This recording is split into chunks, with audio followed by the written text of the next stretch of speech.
Alrighty. Welcome on in, everyone, to the 9th game of the Pantheon Dynasty. We're going to be playing as Monarch Jora. Allow me to formally introduce you all to them. Where's the sign? There's the sign. Let's open it up. Now, as you can see here, Monarch Jora, we're going to be having a bit of a cursed run. It's not good. It's not looking good. Courtesy of the Chief's 2 Colts, we have the Gemling's Charity and the Spectre's Haunt, our trade and faith ambitions. Initially, we're going to go for a trade ambition. Should that fail, we'll instead deviate to a faith ambition. We will always spend money to fix a problem, if possible. And we will create more money when faced with bankruptcy. So try and keep me away from spending all my money and facing bankruptcy.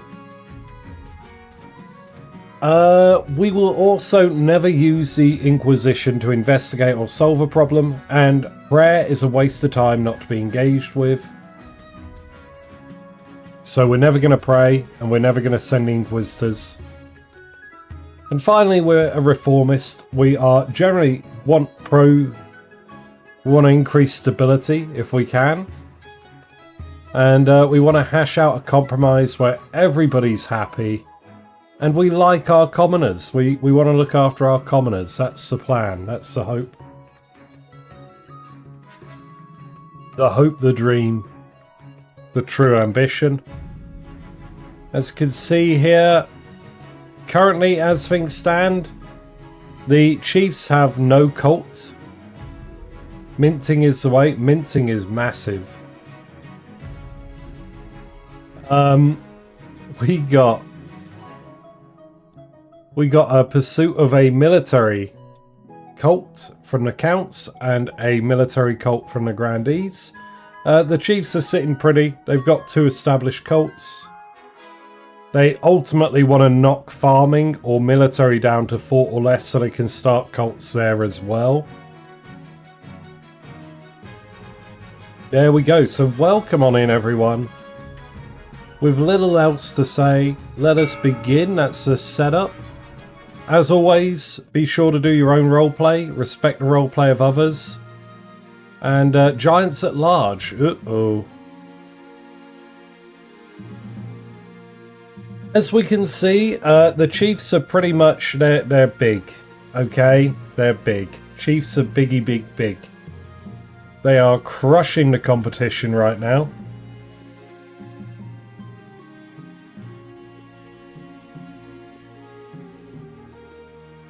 Both the Count and Grandee military levels are dire. We're going to want to rebound them. But other than that, the rest of the kingdom is okay-ish. Now let's go for a meet everyone on the council. Let's see. Welcome on in. Welcome to our chiefs. We have Chief Whopper, Chief Da Cheese, Chief Mass Connect, Chief TL, Chief Annette, and Chief Piccolo. Welcome on in to our 6 chiefs here at the start. We also have our counts, Conte Shadowmoon, Count Weldris, Count Ephra, Count Wandering Chatter, Countess Teeny Bert, and Count Shadow Gamers. Welcome on into our counts. And finally, we got the Grandees with Grandee Morgrim, Grandee Gibbo IV, Grandee Hooker Lord, Grandee Chaz, Grandee Agents Fujimaru, and finally Grandee Indomitable Fool. Welcome on in, everyone. Make yourselves comfortable. I hope you're ready for the game. Now, we are going to start, as always, with the path to victory. We're going to declare ourselves in the pursuit of trade. Your Majesty, the history books do not look kindly upon usurpers, unless, of course, they prove themselves worthy of the throne they have stolen. When you die, how do you hope the kingdom will remember you? I hate this line. Every time I do it, it's just bad news. I intend to be the architect of a new golden age. A lofty goal indeed. I suggest over the next few years you focus on improving the kingdom's overall trade as much as possible. Once you have an heir, I'll return to discuss how your ambition is progressing. Good luck, Your Majesty. What's with the faith? The faith is good. What are you on? Chiefs wanted to get 10 faith for their cult, which they succeeded in a couple games back, and it hasn't had too much of a chance to dip. Okay, so I don't get to meet you all, we just get giants. You're sitting victorious atop your new throne, lovingly sculpted from the bones of fallen warriors. You don't have much time to feel smug, however. Your Majesty, most of the ice giants who came down here during Ragnarok have returned to the frozen waste, thank the ninth. But there are still a few stragglers. Warbands roaming the countryside causing chaos. Whatever should we do? Ever since someone, not mentioning names, invited them down here, the giants have proven difficult to dislodge.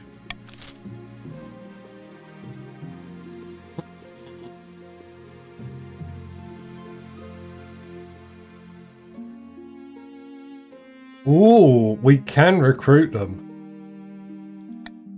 That would be nice, wouldn't it? We're spending money and we're going to increase the chief's military. What could go wrong? I reckon, yeah. I reckon C's good.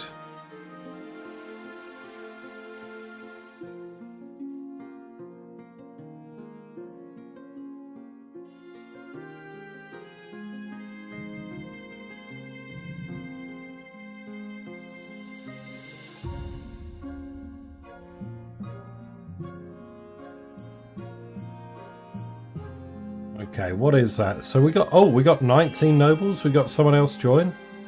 Who's jumped in? Was it advisor? Hello, welcome. We got a new chief. All right, 7 to 10 out of... Oh wait, it's a monarch's vote, so 19 nobles plus me. 3 of you yet to vote. 2 of you yet to vote, but it's locked in. We're recruiting to the Northern Army.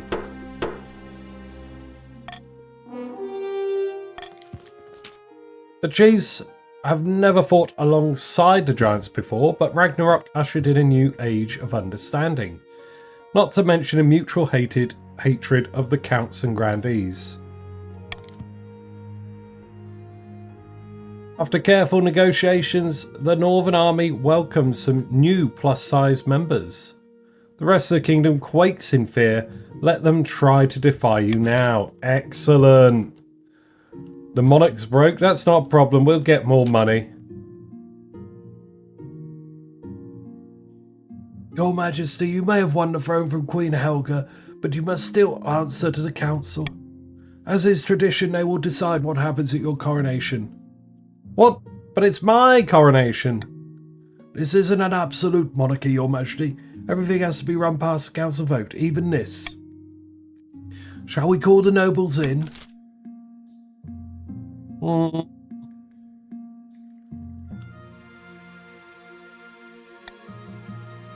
We are not doing this. Absolutely not. Anything but. So we can A, hold a pagan ceremony in the north, B, C, throw me in the river, or D, have no coronation. 6 seconds delay today. Uh-oh, that's not good.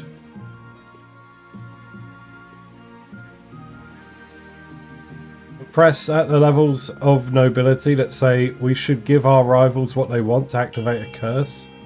Then again, if anyone knows curses, it's the counts. Yeah, counts are like, let's trigger that curse. Let's go. Bankruptcy, here we come. Haven't seen D yet? It's nothing great. It's like literally everyone's a bit miffed that you don't do anything. Who's joined us? Is it Zirconius? Welcome, welcome. I think it's you. Yeah, you're a new face. Welcome, Zirconius, to the Grandees. You've made it just in time. Okay, missing 2 votes. That seems about right.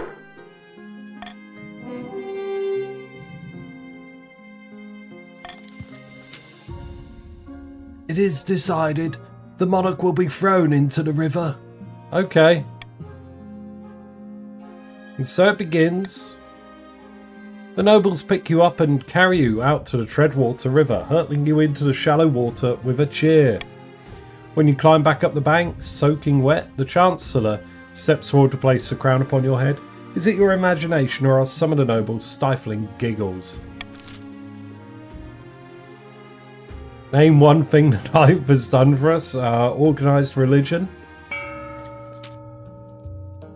Giggling. Hello. This is a strong look. Frida of the Whopper clan, infamous Northern Elder, stands precariously on a longhouse crossbeam, spitting as they speak. Morgana is with us. Jora now sits on the throne and the chiefs are in charge. But the other regions will already be scheming to depose them. Do we stay loyal to the new monarch or cut our losses and put me on the throne instead? Okay, alright. Options for the chiefs are A, loyalist, A, loyalist, or A, loyalist. There's also B, doppelganger, and C, hornblower. Pick your schemes, chiefs. With loyalists, you're going to try and support me and help me make my own aims. With doppelganger, you're going to look for a body double to replace me with. And with hornblower, you're going to get a horn and then you're going to toot said horn. Magic horn.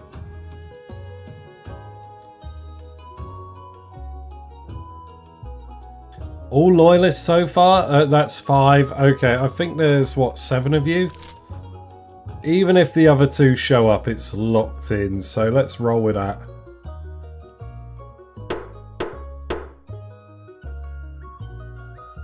The Ninth God giving them the High Inquisitor is a point against him. I used to be like that, but honestly, the event where you help her cleanse the curse changed my mind on her. Yeah, she's hardcore. Like, she's not, like, terrible. She's just very rigidly buried in her own work, if you will. And hers is a good and noble work, trying to cleanse unholy influences on the world. You know? They're literally going around fighting demons and ghosts and all other kinds of things. That settles it then. Long live the monarch. May they bring glory to Morgana. But we can always change our minds. If Jora actually gets out of line, we can take up arms and get rid of them the old-fashioned way.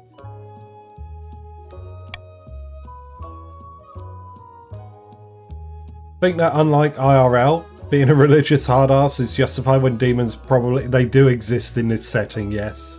She actually walks a walk, yes.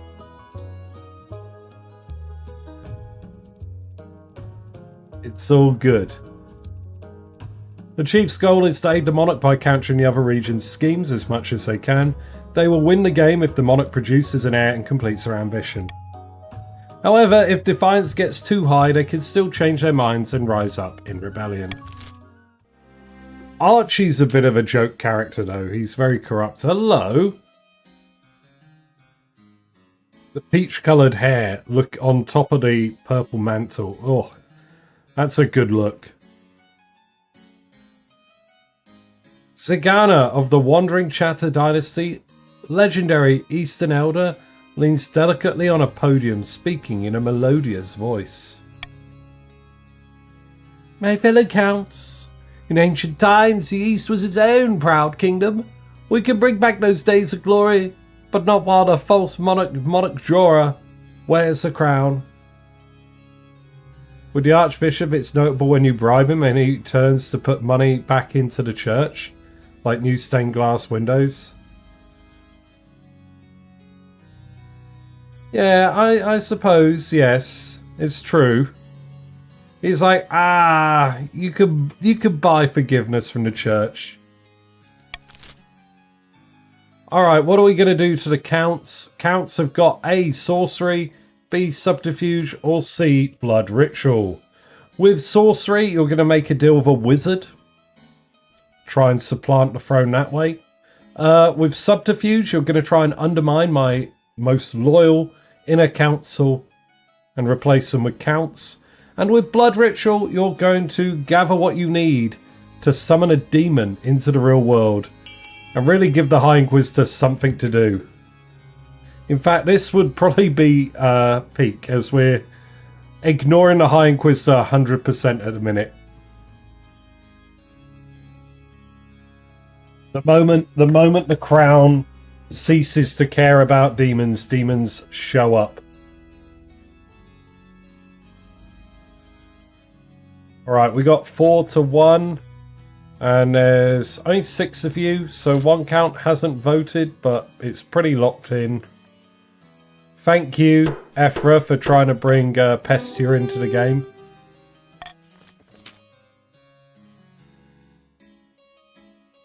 The Count's plan to summon an ancient famine demon that will devastate all other regions, paving a clear path to the throne. First, they must ensure the East can withstand a famine.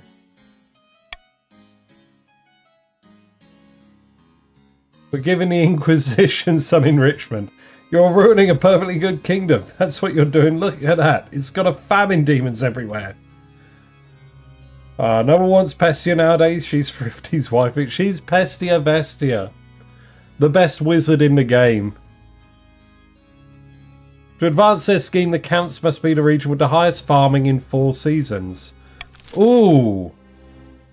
Okay, there's 3 points difference between the Chiefs and the Counts. Oh, it's a flopper.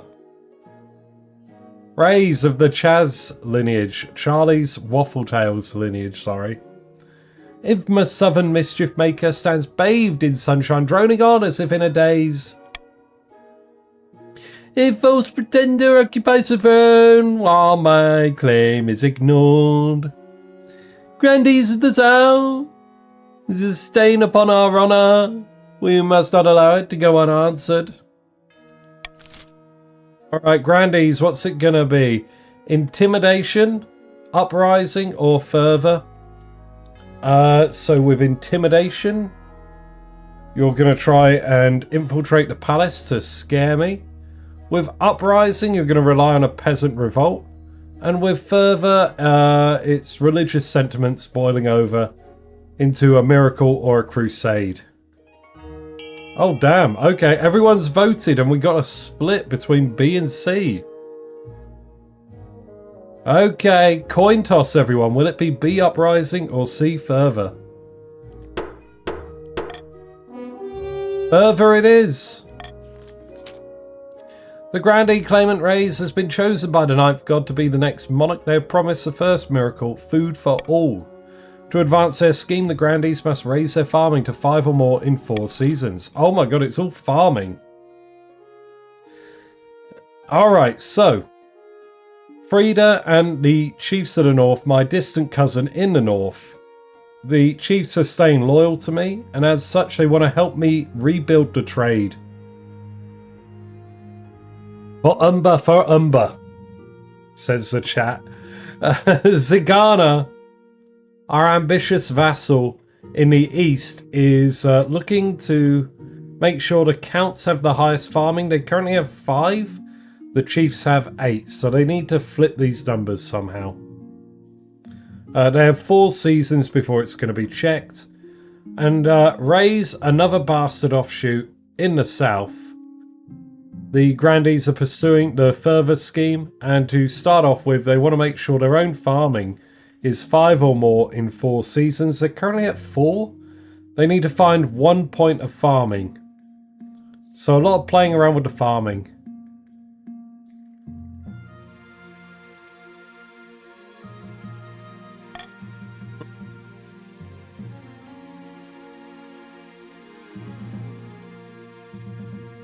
Right.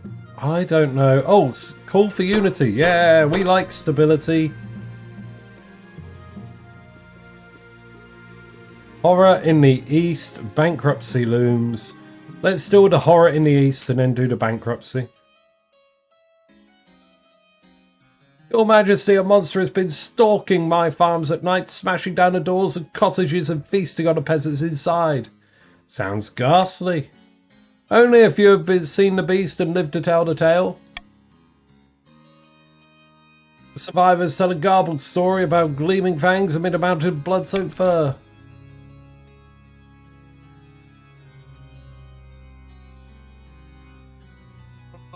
We should probably do something, right? I'm going to do a call for unity, and I'm going to strongly suggest that we send the Count's army to deal with the abomination.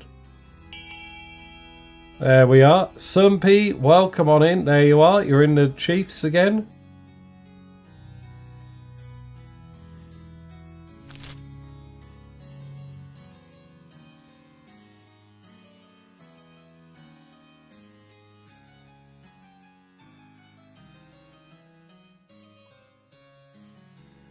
It's a whole 15%. That's right. 15% is big.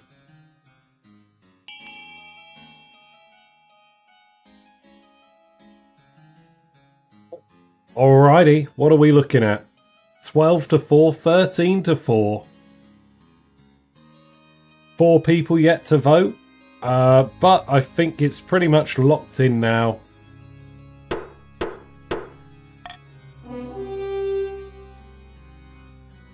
Your dear father wishes to help you with governing our kingdom. What should our clan focus on? Money. Make lots of money. Have a good, healthy economy. The regiment marches in circles for weeks throughout swamps and mud, but fails to hunt down the elusive beasts. When they return, many soldiers appear to have brought back some manner of disease from the bog. They're coughing, pale, and too weak to hold their swords. Meanwhile, the monster attacks continue to menace the east. You hear reports that it no longer confines its attacks to the night time.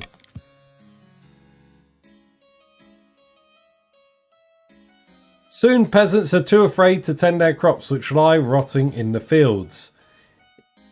Rough. Rough one there. Rough. Bankruptcy's looming. Okay, listen. We know what we're doing here.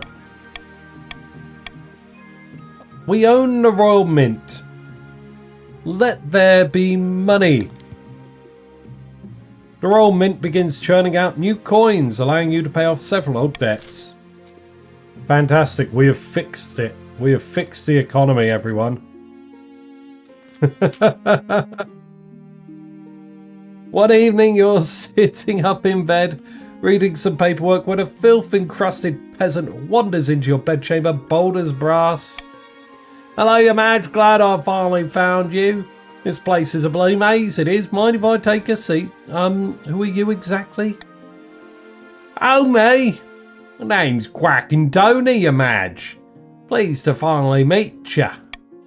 Listen, I've got a bloody great idea for you. Well, we tied a bunch of birds to a night. Reckon I could field some aerial troops and totally dominate the battlefield. Before Quacking Tony can explain further, your marshal bursts into the bedchamber, sword drawn. Your Majesty, I'm sorry I didn't come sooner. Have no idea where the palace watch are. Do you want me to kill this intruder? Tap in the sign. Yes, we're pro-commoner. Doesn't mean we're going to do it, though, because this is a silly idea, right? Super silly idea. Let's just get rid of him. Let's just send him back home. Arms behind your back, scumbag! The peasant is dragged from your bedchamber, still babbling about bird nights. When the marshal returns, she looks grim.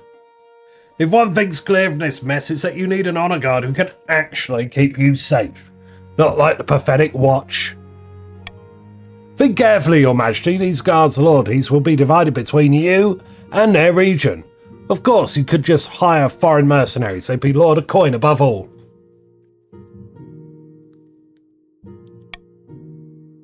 You'll choose our northern warriors, won't you, Your Grace? Don't tell me you've gone soft and southern already. Yeah, I've made my decision. It's easy. Northern Warriors, actually. I will make the arrangements at once. The warrior heroes arrive a few weeks later. They swagger in with big grins and bigger axes, belching and singing and roaring out unsavoury jokes. One of your courtiers faints. There we are. First auction of the game. Of note. Let's see. Okay. Right, the counts will probably want C, the aqueduct. The grandees are going to want to avoid E, the deer park. The grandees may want F, the fortress, if they want to start climbing their military back up. And I would like loyal counts, listen to this, I'd like A, the Grand Bazaar, to bring our economy back online. Okay. That's a breakdown of it. I don't know, theatre, library. Oh, library would also be nice. B, the library, to get some more stability. Whether you guys bid or not is up to you. Here's the list of everyone and all their money. I'm going to start the auction now. Type exclamation mark fund, followed by the letter of the item you would like to fund, followed by the amount of money you'd like to fund it with. Top 2 items at the end of the auction will be built and take effect. Bids on unfunded items will be refunded back to you. You've got about 40 seconds to get your funding in. There's a slight delay on stream, so I'll type in chat when there are 10 seconds left. Try not to miss out if you're going to wait and snipe at the end.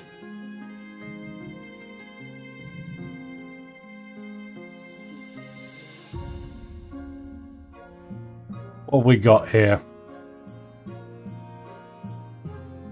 F and C at the minute. 10 seconds, everyone. Go, go, go.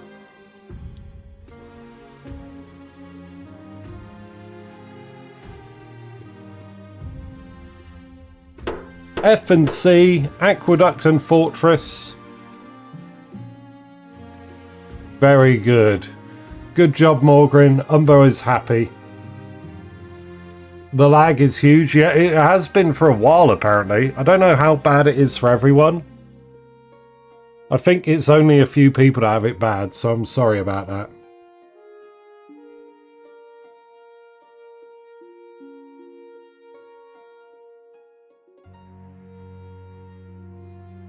Oh, all right then. Let's see. What have we got? Begging for scraps and a call for apprentices. This sounds bad. We can spend money on this one, maybe, though. When Chief Annette enters the council chamber, her clothes are stained and rumpled and her face is haggard. Oh, what's up? Raid?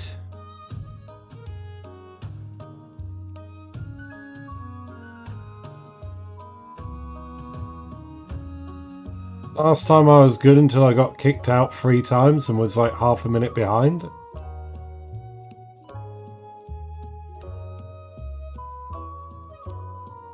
That was me waving the sword around. Oh, okay. Alright. Oh, leading the building of the fortress. I got you. Okay. Oh, man. Pause and restart the stream. Unfortunately, that would put you in a position where you have to watch the pre-rolls again. You just want to wait and see when other people are typing in chat to do stuff. Yeah. You can usually see what the options are for a few minutes before we get going. For about half a minute or so.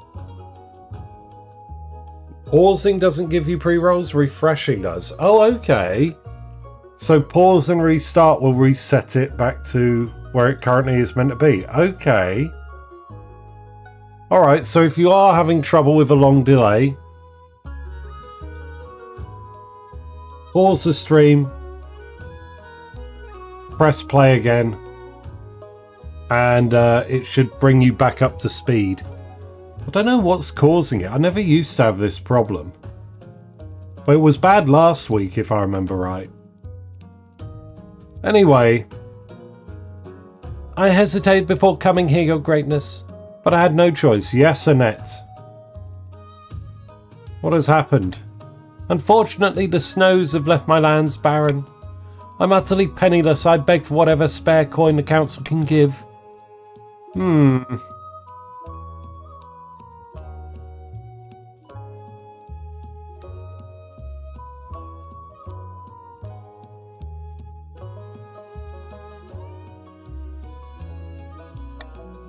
I think I'd like to give money myself. Damn, I am a beggar. You are. Deal with it yourself is quite a cool one, though. You go raiding some, raiding giants for treasures.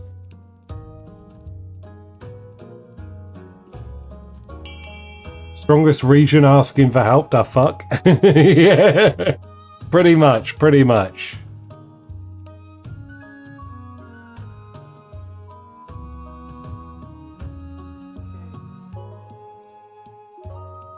The giants are our friends now, thanks to the counts of the east, yeah. Well, no, we got giant war bands. That's not the totality of all giants. Alright, I think C is winning out. I'll wait for a moment in case people are behind. Would still like you to have the option of voting. But I'll wait an extra few seconds each time, even if it's a clear-cut win. We already have... Yeah, I know, but I don't want people to be left out of, you know, playing the game. Effectively. I still want people to be able to vote, even if they're, like, on a 10-second delay.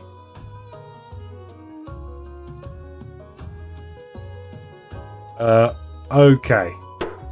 Moving on. Oh, Your Greatness. When Chief Annette heads home, she sends out her remaining warriors to hunt legendary ice giants in the frozen wastes.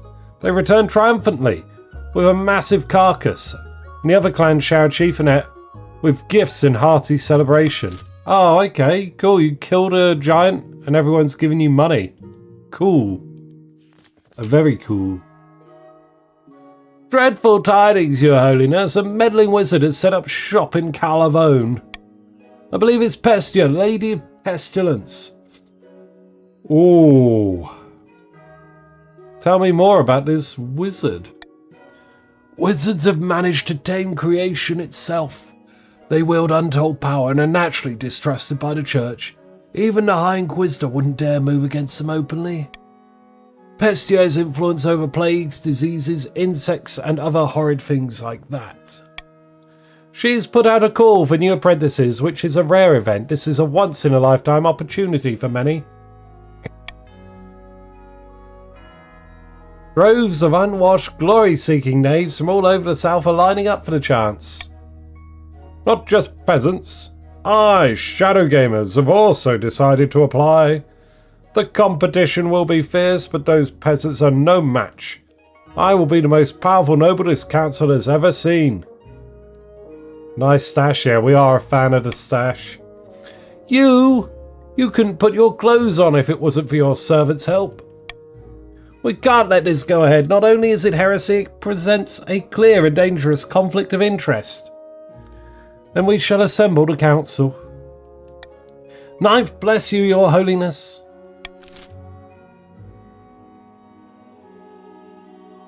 How much is Shadow Gamers worth? Absolutely nothing.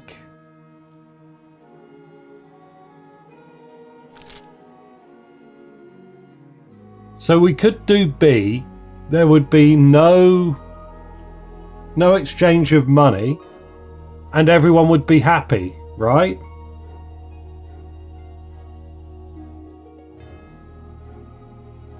I reckon we should vote B. Shadow Gamers the second can join the council.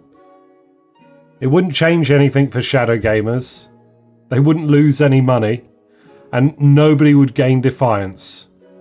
We got Call for Unity on. I would say B. I think he prioritised the sorcery of a magical box over King of the Castle IRL. Okay. That's fair, that's fair.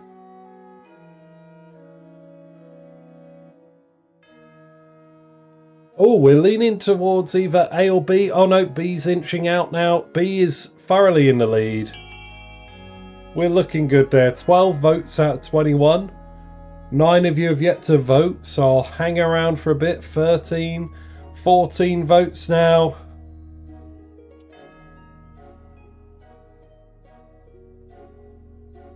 $15 total. I think that's going to be everyone, and I think that's a clear leader. Good call for unity. Yeah. Oh yeah, no shit, I forgot about that.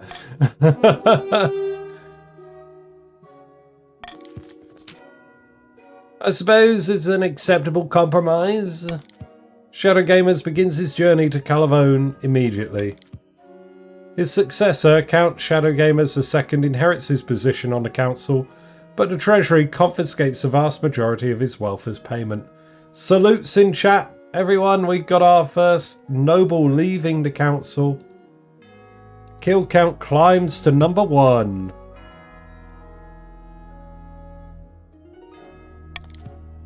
Estia's presence in Calavone attracts all sorts of visitors, though the power of her latent magic starts to wilt for crops for miles around. A whopping 0 gold, exactly. We are big.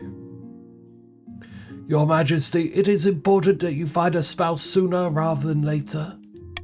I'll take the liberty of finding eligible candidates. What is your preference, men, women, or do you not mind? Let me roll a dice. Where's the dice? Oh, women. Thank you, Your Majesty. I'll send out messengers to the most influential noble families in the kingdom. Let's see what they have to offer. It's an easy enough decision. You're marrying to the chiefs as we agreed before you took the throne, right? Flies already. There's no flies left to hand over. You know what? We're feeling pretty good, everyone, I think. Count sell a cursed idol to a gullible Danian merchants for 500 wealth. The other nobles gain 200. Ooh. You know, I think we could just hang in there as we are. We're good.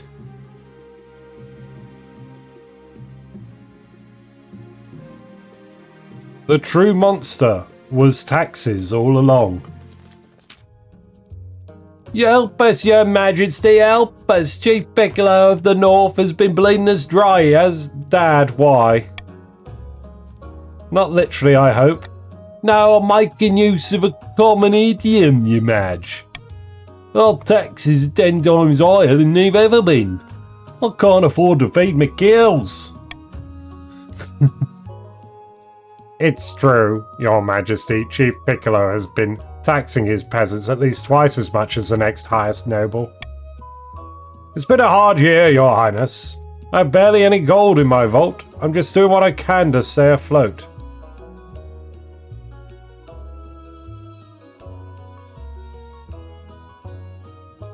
Jora told me to make money. Yeah, I meant boost trade, not...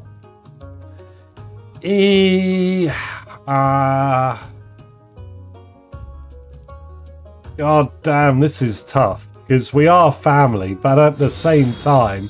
Yeah, I'm pro-commoner. Where's the sign?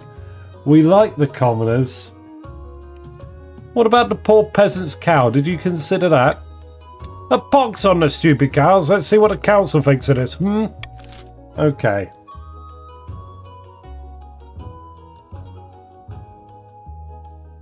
Allow him to keep overtaxing.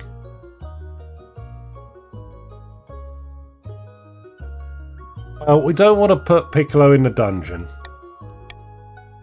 I'll allow you all to decide. We can either allow the nobles in the north to keep taxing their peasants, or we can have like a proper tax structure built up.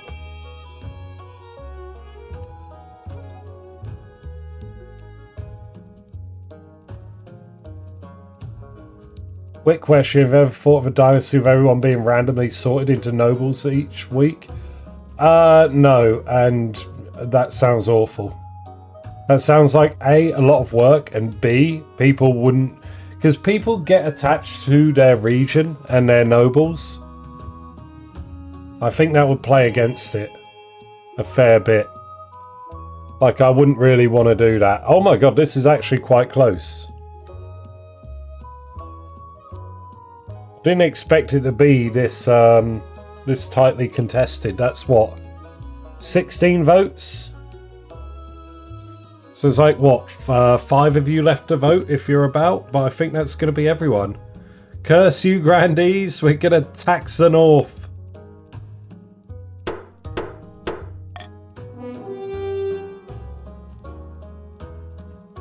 Well, I think some of the counts have either fallen asleep or are off doing other things. Their hands are busy.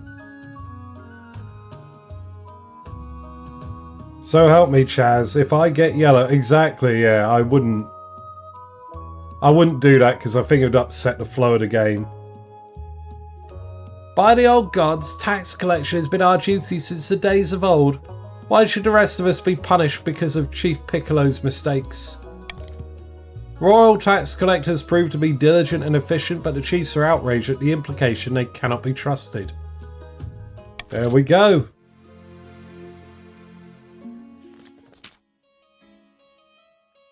Remember when I came to you with word of a monster preying on peasants in the east? Yes. I have reason to believe the culprit is one of my fellow counts, Conte Shadowmoon to be precise. The peasants believe that Conte Shadowmoon transforms into a colossal bloodthirsty beast once every 7 nights. Do we know of something like this ever happening before? It is Shadowmoon. Here we are. Only in legend. King Karvak II was said to turn into such a beast and slaughter his servants at night. But in the day he was as mild-mannered as a baby duck and he had no memory of his crimes. Perhaps the same is true here. Well, what do I do? Pray do not call a public vote on the matter. It would embarrass Conte Shadowmoon greatly for no good reason. Ooh, oh, Inquisitors? No.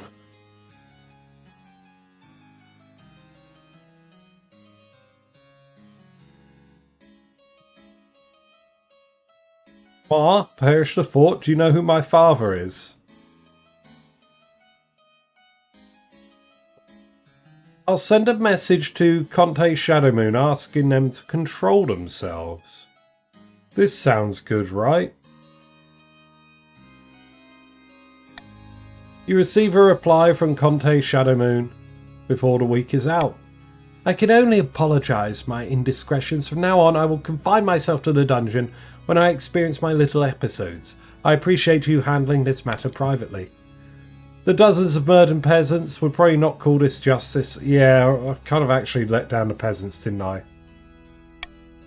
But the attacks do stop. Hopefully the matter is dealt with. Yeah, it seems good. We're good. Shadowmoon just has to sleep in the dungeon every night there's a full moon. I have found 3 potential matches for you. 1 eligible young woman from each of the kingdom's 3 regions. Choose wisely, you'll be securing a powerful alliance. Okay, yes, I know. What the hell do I want? Someone that's punched a bishop sounds good. Someone that's got a lot of money that I can spend for them.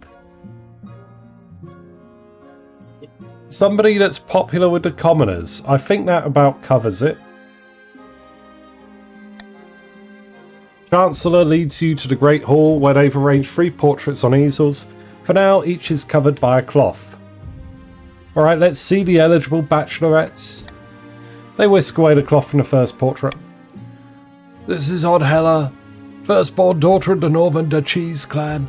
Your typical northern lass as far as I can tell, big and loud, and all the social graces of a goat, but means well. Okay, Oddhella the Cheese. Oddhella Cheese. I've heard she spends most of her time playing cards or making wagers with friends and hangers-on. Had a bit of a controversy a while back when her clan hall burned down. She was to blame somehow.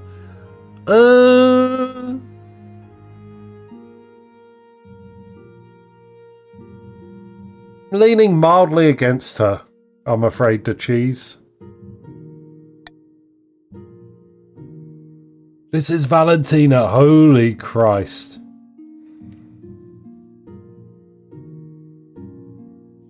She looks like the stereotypical bitter stepmother coming in to tell off her stepchildren. This is Valentina, eldest daughter of the Eastern Weldris dynasty. According to the count, she's a little naive, but that may be compared to the utter ruthlessness of the other Eastern counts. A very pious young lady, half the East are in love with her apparently, and the other half hate her. Oh, not good. She's in good with the church.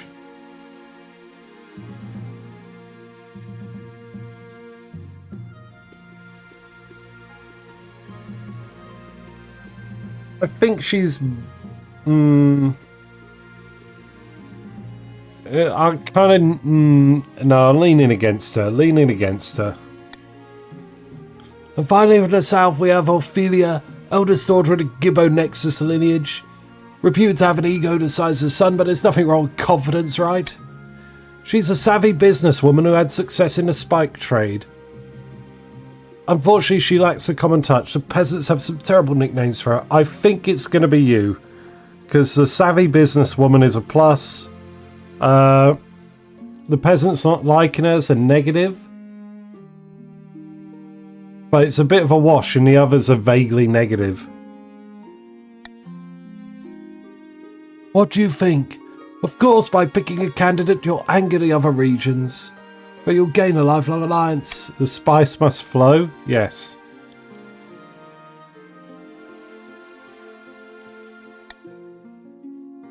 It's going to be Ophelia of the South. Excellent, I shall make the arrangements. The spice must flow indeed. Oh, Royal Gamble would be good for me to help keep the treasury up. Not that I need to keep it up, but, you know.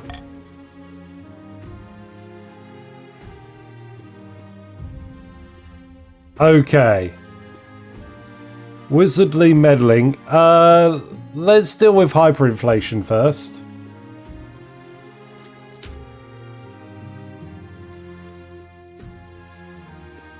My daughter is named Marmite as people either love her or hate her. I get that reference. As you ordered, Your Majesty, the Royal Mint has churned out thousands of new coins using cheap gold-like metals. The treasury is technically replenished. Let the good times roll. But it's also devaluing the currency across the kingdom. S-Man now costs 100 times what it used to. Yikes. Something must be done. If this gets worse, our currency will be worthless. Alright everyone, we can afford this. We can do this. We will adopt an entirely new currency and declare the old one illegitimate. Sacrifices must be made. But we can take the hit. We will make a new currency, a better currency. One that actually has value.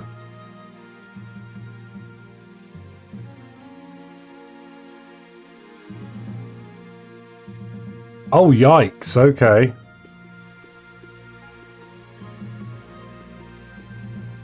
You would rather sink both authority and stability than take a hit to your own bank accounts.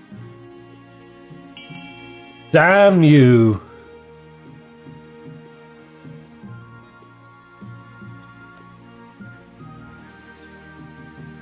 We can't even reverse it. It's 11, 6 and 1.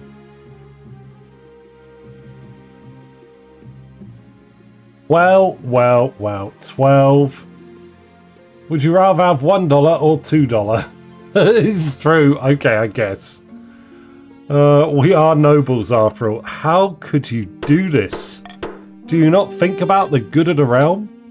You slowly adopt the currency of the Ashmedian Empire, resulting in kingdom-wide shame and a loss of pride. Ooh! Ashmedian gold is clunky and hexagonal, adorned with the sneering face of Emperor Shemarath II. It's a good thing most of your citizens can't read Ashmedian, because you're pretty sure each coin is inscribed with records of past military victories over your own kingdom. Ooh. Rough. Blood and stars, how many times do I have to tell you? He's not my responsibility anymore. It was your father who stole all my gold. Someone must pay. Morgrim, no, the war funds. Have mercy, your grace. The former Count Shadowgamers turned up at my estate demanding my jewellery and valuables, saying they were needed in Calabone for research. He kept blabbering about strong electromagnetic fields or some such nonsense. I warned you. Wizards always cause trouble.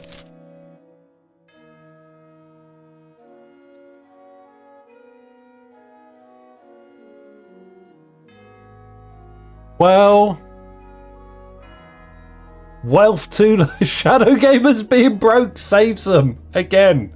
I'm going to do a royal gamble on A. I want to give Morgrim her money back. We can afford to pay it. And with Royal Gamble, we'll get 600 gold back, so we won't even lose that much. Vote A, everyone. Give Morgrim a bit of money.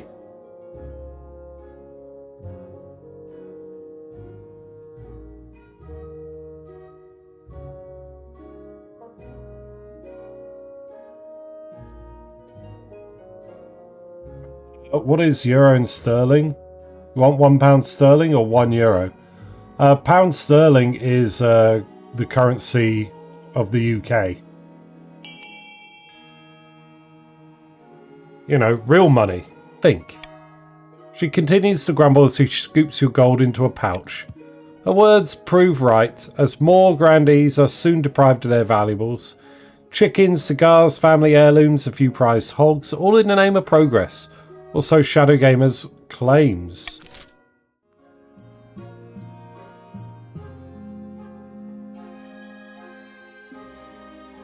Not great. Your wedding to Ophelia is naturally the talk of the kingdom. Nobles and peasants alike travel from across the realm to attend for a week and a day to capitalize one giant party. It feels like you're the only one not taking part, instead you're getting ready for the ceremony. Soon enough you're standing in St. Bertrand's Cathedral with Ophelia at your side. Do you take this woman as your lawfully wedded wife? I do, Archie. Then I pronounce you married in the eyes of the kingdom. After the wedding, of course, there's a feast. And after the feast, a dance. At the feast, your new wife Ophelia delivers a long rambling speech that puts everyone to sleep. Excellent. By the time you find yourself alone with Ophelia, it's past midnight and you've never felt more tired. What a wonderful occasion that was. A shame tradition demanded we be married in St. Bertrand's Cathedral. I can assure you the temples down in the south are much grander.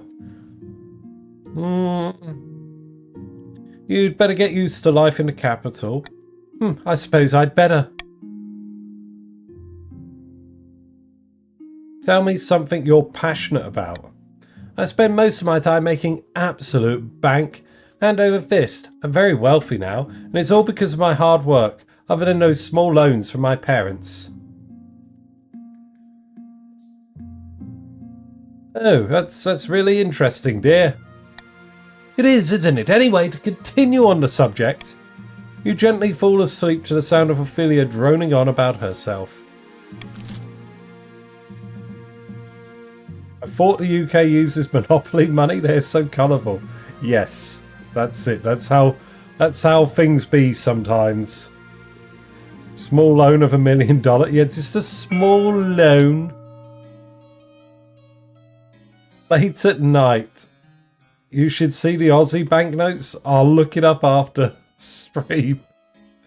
I do remember how when the euro first came out, there are people getting conned with board game money. So Monopoly money and other things, because no one knew what the Euros looked like yet.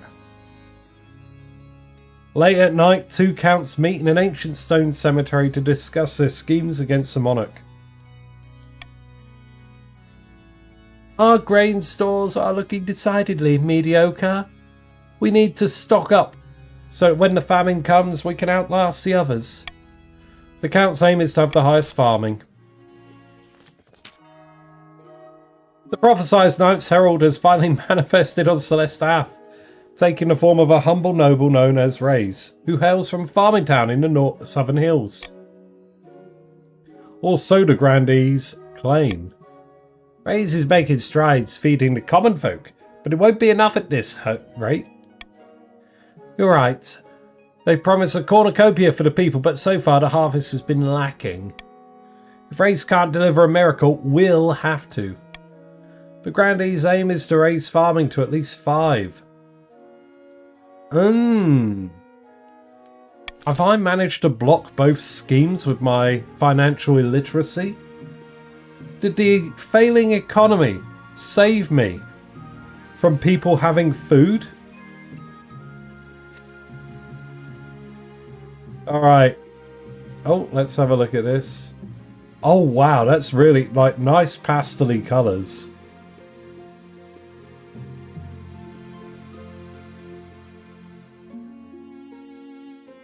Is that the Queen on the £5 or $5 Australian note? I assume the rest of them are Australian notables. They're also plastic and washable. Ooh!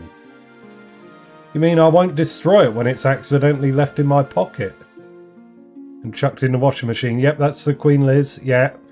We have no intention of changing it anytime soon. Fair enough. Mine has an old guy's face and turns to ash with one drop of water. It sounds like some vampiric curse shit. If you put it through the dryer, they can shrink. Oh yeah, heat. Obviously. Oh damn. Nah. Well, we recently had, obviously, King Charlie put on all our money. Alright, what do we got going on? A capital proposition, blood money, a helping hand.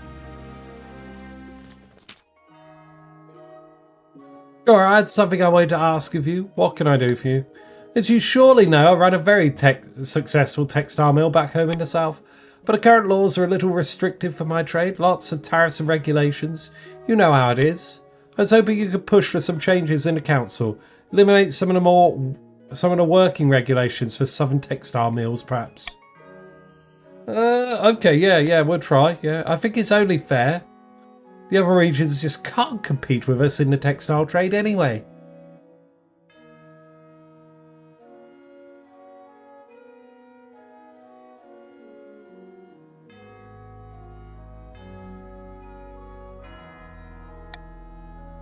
Praise the Ninth, I'll see you there. Let's see, right.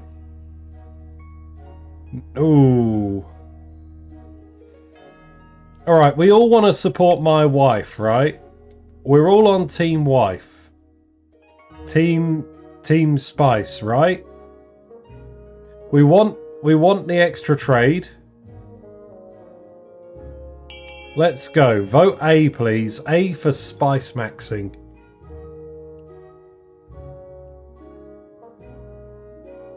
Queen Anna Gloria is a great monarch too. Oh, yes. Everyone seemed to like Queen Elizabeth. Even people that didn't like the British monarchy seemed to like her as a person. So, you know.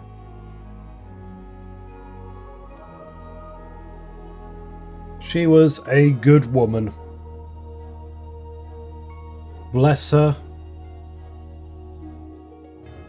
What we got? We got Team Wife coming through for relaxing safety standards in southern textile mills. Let's go Team Wife. Control the spice, control the kingdom, control the spice, control the kingdom. The spice must flow. Here we go. The spice be flowing. The other regions are outraged by the clear nepotism that's taken place, but Ophelia pays them no mind. As profits pour in, she even shares a portion of the income with the treasury. Excellent. We are big. That trade is what we need. Let's start capital proposition. Hello, Duchies. Thank Morgana, our soldiers are renowned throughout the kingdom and beyond. We've awarded so many medals they can serve as full plate mail in a pinch, Your Majesty. Why don't I transfer some of our best troops to help police the capital? They'd improve security and show the Northern Army for what it is, the pride of the kingdom. You want to station soldiers in the capital? Your Majesty, thinking a threat to your security? Let's make use of them instead. Wandering chatter. You know, I want to do A. I want to spend money on it, and I'm going to do Royal Gamble on it so I get a refund of a little bit of money. This would be great. This would be big. I smell sussy backer. No, A is the way. Come on, we want to have northern troops in the capital. Want everyone to be safe. We're going to have giants in the capital. Wouldn't that be the best capital you could imagine?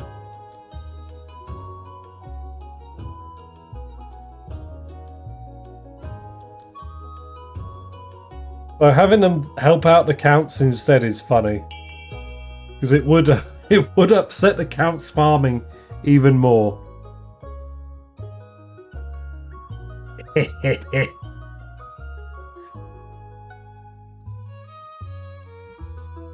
Alright, that's 17 votes. That's probably most of you. 4 left. Alright. We'll be moving on. 3, 2, 1. There we go. You miss one tax day and a giant takes your whole house. He just puts it up on his back. Carries it off to the treasury to empty it.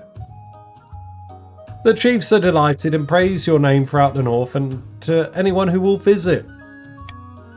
Soon, troops of rugged northern warriors with tattoos and bear pelt scarves are rolling through the capital, telling loud jokes amongst themselves as they pass.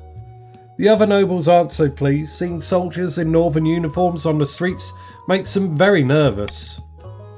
Crime goes down, but more from fear than admiration. After settling in, the new guards start shaking down grocery stalls for discounts. Uh-oh, yikes. Is that... okay, blood money? Can we get a boost to either authority and stability and not allow the counts to rebel? What are you talking about, Piccolo? Oh, Piccolo, god damn it. What did you do for money now?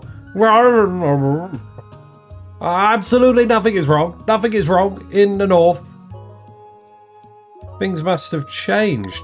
There's definitely not an old witch who lives at the border of my lands, and I definitely haven't been having money troubles. I told you to fix the money, Piccolo. And most importantly, she didn't offer me a fortune. You weren't even having... why did you take this deal? You had 1,500 gold. What is wrong with you? She didn't offer me a fortune in exchange for a drop of my blood. An offer which I absolutely didn't accept. And most importantly, she didn't offer me a fortune in exchange... okay, cool. Yes, we've read that. I'm confused. Ever since I didn't accept the witch's bargain, I haven't found myself obeying her every command. I definitely still rule over my estate, not her. They gained money with the military at the capital. Ah, was it 1,500? Did you all get 1,500? You might have done. Okay. Furthermore, she didn't forbid me from telling you any of this, and I'm not using negative statements to bypass her magic.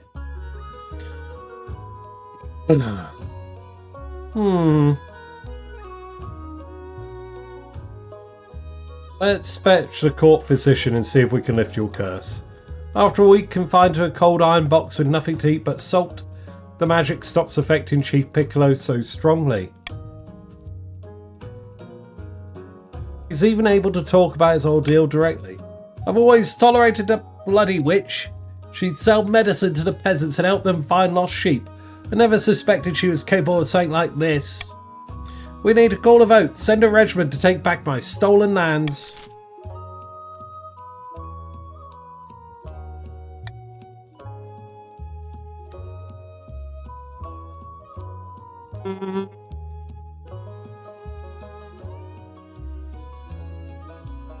No. I think we go for the military action. I don't want that witch going free. The witch has betrayed my family. There must be a bloody reckoning. To send in the military. Let's go. Stomp on a witch. We gotta break her. Do not suffer the witch to live. Hold on. Let me sort something out. Alright. There we go.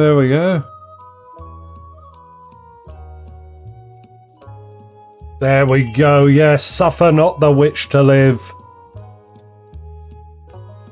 Wait! What is this?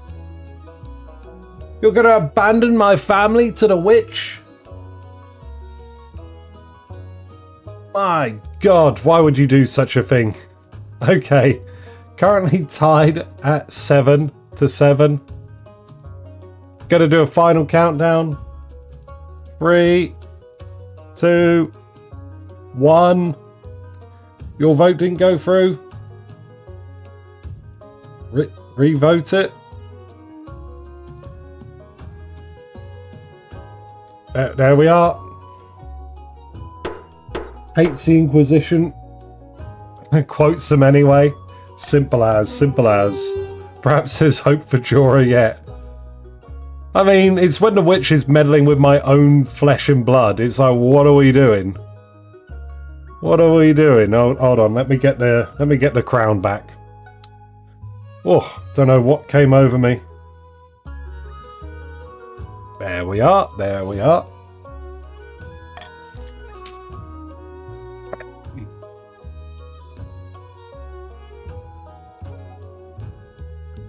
When the northern troops arrive on Chief Piccolo's estate, the land itself fights back. The soil opens up beneath them, trees swipe at their horses, but they fight their way through with minimal losses. The witch tried to escape, but she is caught by sentries posted around the perimeter. That evening, the witch is burned in the town square, and the peasants watch in silence. Chief Piccolo is pathetically grateful for the return of his ancestral home. But the fields are never again as bountiful as they were under the witch's reign. We are okay, I think. Right, so, we want... What do people want?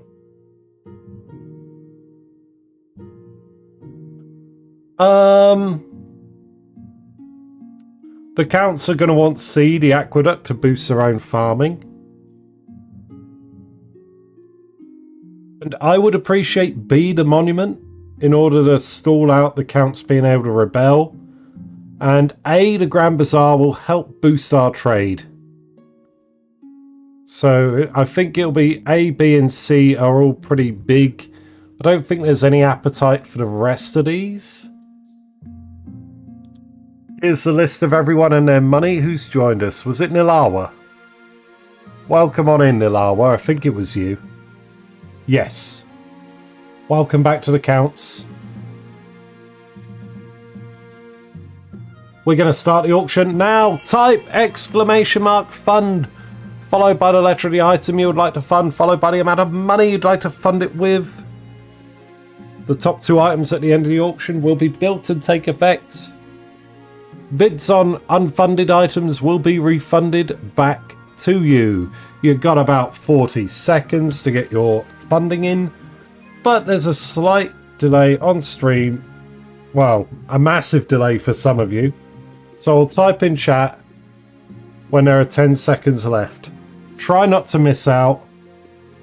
Can get a bit ropey. It looks like F, the Thieves Guild, and A, the Grand Bazaar. I really wish that Thieves Guild didn't get built, but okay. Boom! 10 seconds! 10 secondes!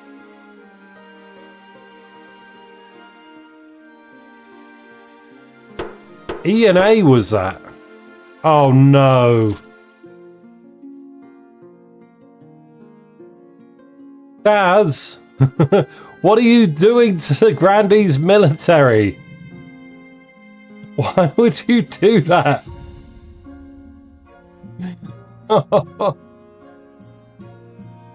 God damn it. These military cults are never going to happen.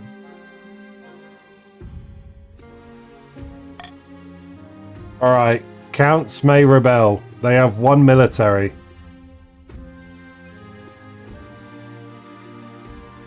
Oh, okay. Let's start with this monster unleashed.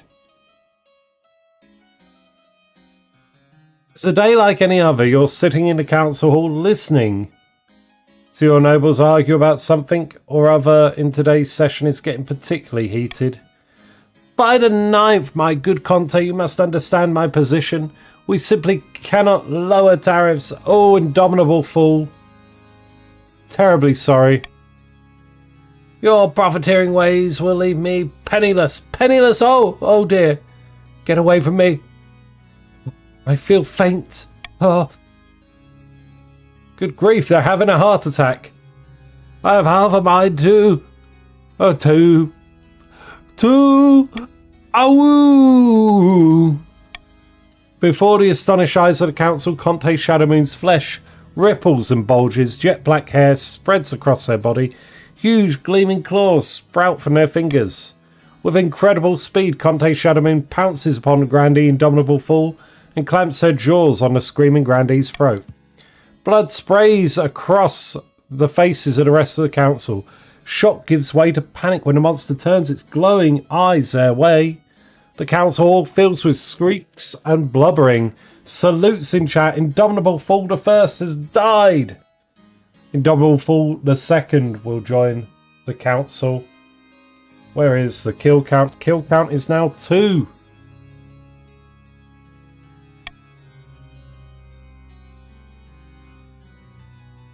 Honor Guard, protect me! Your Northern warriors charge, hacking desperately with their axes. The monster tears them apart one by one, splattering the walls with blood, but suffering dozens of wounds. Once your Honor Guard are dead, the monster leaps on you, sinking its scarlet fangs deep into your shoulder. But then, with a final shudder, it dies as the last drop of its blood gushes from its wounds. You stand in the gore-soaked council hall, catching your breath, clutching your injured shoulder. The cowardly nobles have fled, taking advantage of the monster's distraction. Only the Spymaster and Marshal remain. Salutes in chat. Shadowmoon has succumbed to werewolfism for the last time. Shadowmoon will be missed, but Shadowmoon the Second will be here. That is our third noble removed from the council today. You don't see that every day. Thanks, Marshal. Are you alright, Your Majesty? I need medical assistance. The Marshal fetches the royal physician, who hurriedly begins bandaging your shoulder. Rumour of the attack quite quickly spreads among the peasants, who promptly panic, declaring that half the nobles are secret monsters. Kinda. The wound is slow to heal. Thankfully, it doesn't appear infected. Your physician expects a full recovery. We did alright, we did alright.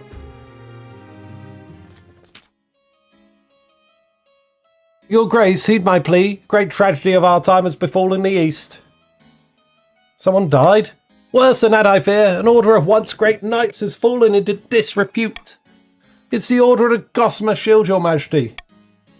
They were once the greatest knightly orders to serve the counts. Their virtues extolled by bards across the land, tales that would make a troll weep.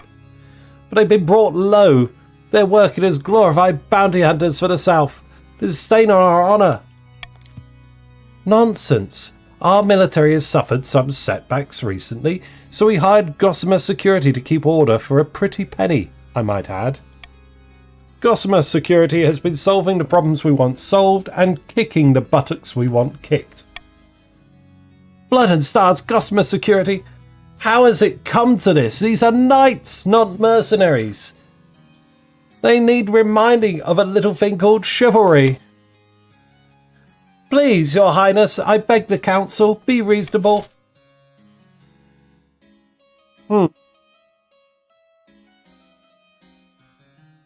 Invest in Gossamer Security to help protect the South sounds pretty good.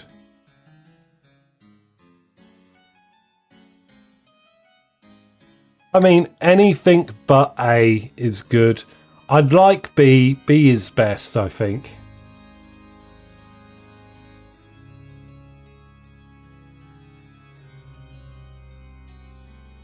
C would stop the rebellion. Oh yes, it would. But I think B is best. I like spending money on helping people. Vote as you please, everyone.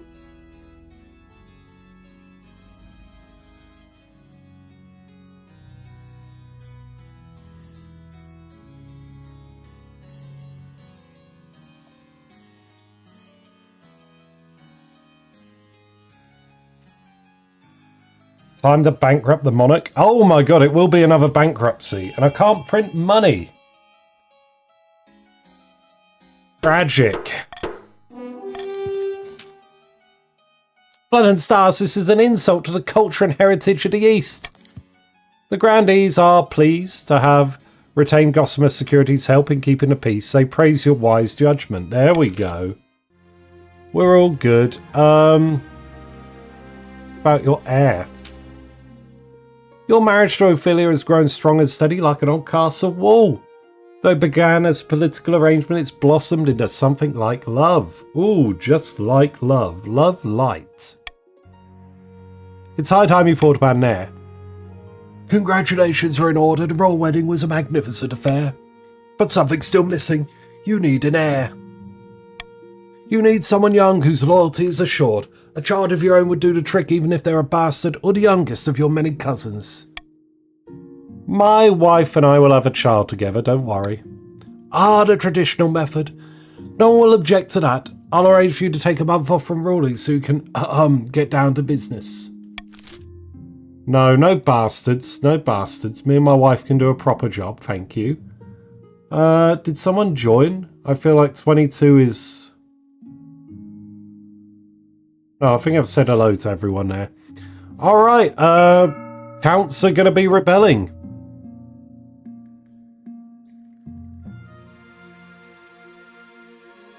Now, I'm going to common tax only, you guys. Alright. Chiefs, Grandees, are we all cool? Things are going to get a bit turbulent, but if you guys stay loyal to me, we can beat up the counts in short order. No, yeah, but I'm looking at your defiance, and I'll look after you both. Don't worry. Stick with me. It's going to be good. Holy Christ, fevered dreams. Let's start with that, and then we'll do the rebellion stuff. Over the course of the winter, you find yourself plagued by horrific dreams. You're running through open woods, full of screams as your colossal jaws bite beast and human alike. You're always hunting, always hungry. The council has noticed your lack of sleep. As you become tired and irritable during court sessions, something must be done.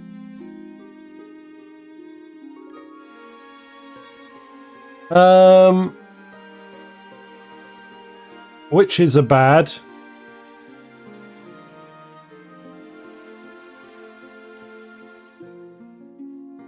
Would I go to a... Hold on, let me...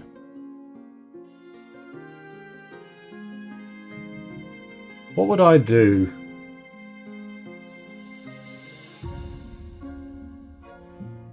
Okay, yeah, I'd find a local physician, I think.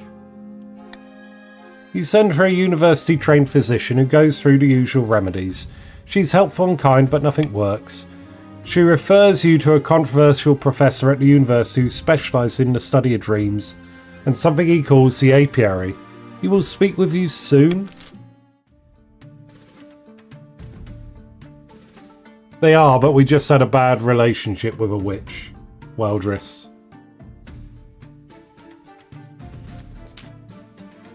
Long last, accounts have reached their boiling point. You're confronted in your throne room by Countess Teenybert, her smile as sharp as a scalpel. The Counts of the East will bring you down, pretender to the throne. We'll rise up and fight for Sagana, the true queen. This is a formal declaration of war. Next time we see each other, we'll be on the battlefield. One day I'll see your head on a spike. There will be many heads on spikes before this war is over. Mine will not be among them. Countess Steenberg strides from your throne room without looking back. I didn't expect them to move so boldly, Your Majesty. What are our chances? Pretty good. The Counts aren't exactly a military powerhouse. I hope they don't persuade any other regions to join the rebellion. That would be disastrous. How did things get this bad? The leader of the rebellion is Count Ephra. He's citing your past transgressions as the reason for the uprising. The fact you caused Ragnarok, your adoption of a foreign currency in the kingdom. Those actually are kind of legitimate reasons today. Alright, so how do we kill them all? Yes, Your Majesty, hold on to that feeling. You're gonna need it. So here we are, civil war. That's right, Your Majesty, the kingdom is divided. There will be a lot of death and suffering before this is all over. I can't wait, I'll go dig out the trebuchets. Alright, opening strike for the East. It's been a long time coming. Over 300 years ago the East was conquered. But before that we were our own rulers with a lineage of monarchs stretching back 1,000 years. The glory days. Indeed. And that's why we must rise up. By placing Zigana on the throne, we'll reclaim what we have lost. But first we must decide on tactics. My fellow counts, I ask you, how shall we strike first? We can launch a preemptive strike against the chiefs to cripple their military. If we suspect the grandees may join our cause, we can call them to war. They'll be more likely to join us if the monarch's authority is low. Or we could call upon the church to condemn the monarch. Or finally send off an assassin to nip this in the bud. A preemptive strike 0%. Call on the grandees 60, but not likely to work. Petition the church 50-50. Or send an assassin, it will cost 750 gold. Or Your Maj, get the fuck out. Yo. Yo.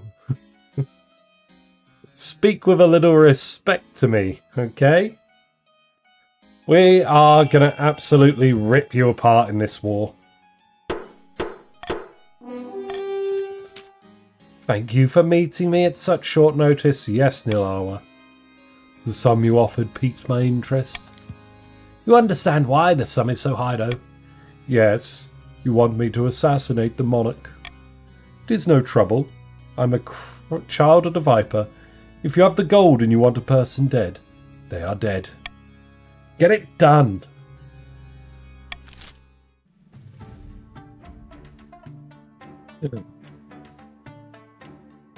Alrighty.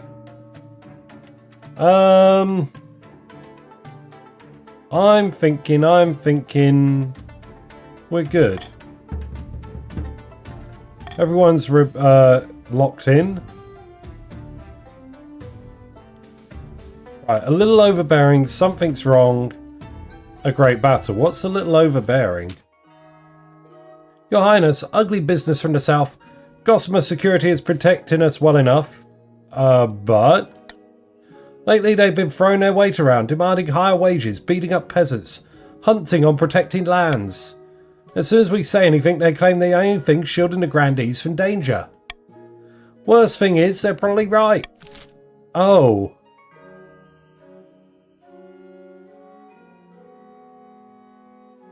Alright, my loyalists, we know the way we have to go. We will order them to join the southern troops, right?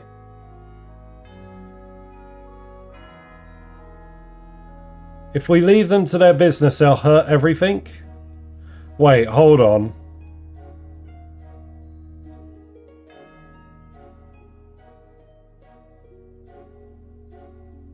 I've not seen this before, so I don't know how it goes. Why does this put military... Oh, this will put the Count's military up or something, right? We must do B to help the Grandees. Oh my god.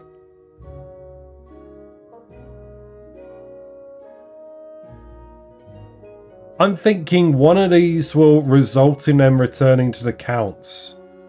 And now I'm double and triple thinking, if I just order them, will they just leave the south and go back to the east? Not sure, but I know I don't want to threaten. I don't want to threaten to dock their wages. Okay, we can either leave them to their business and hope they stick around if we give them free reign in the south, or we can order them and hope that they don't just turn around and flee back to the east. Vote as you please, everyone. I don't know what happens here.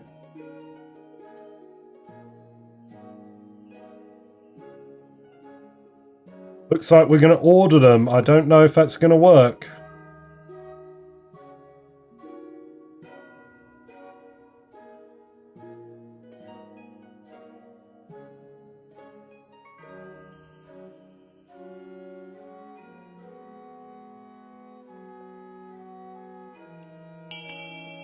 Okay then.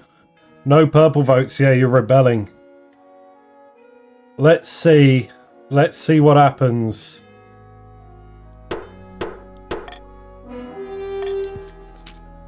Overcome with relief that the difficult mercenaries have something else to do, the Grandees praise the Council's good judgment. With little loyalty to the With little loyalty to the rebellious East, the mercenaries should be a useful asset during the Civil War. Fantastic! We did it!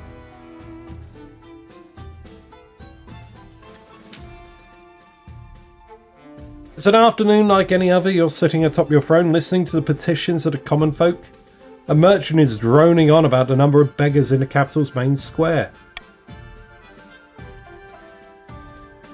Suddenly you spot a flash of movement out of the corner of your eye. What's that? A hooded man steps forward from the crowd, unsheathing a lethal-looking blade from his belt. The merchant's droning stutters to a halt. Guards! Guards! Get back, your majesty! We'll protect you from this villain! Palace Watch! Go! I choose you! The city watch rush forward, swords drawn. In an instant, the assassin is replaced with a whirl of blades.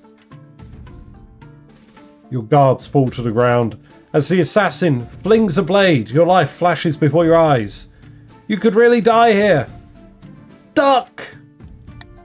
You roll out of the way with just enough to avoid the thrown blade. It leaves a narrow cut across your cheek and embeds itself in the throne's backrest.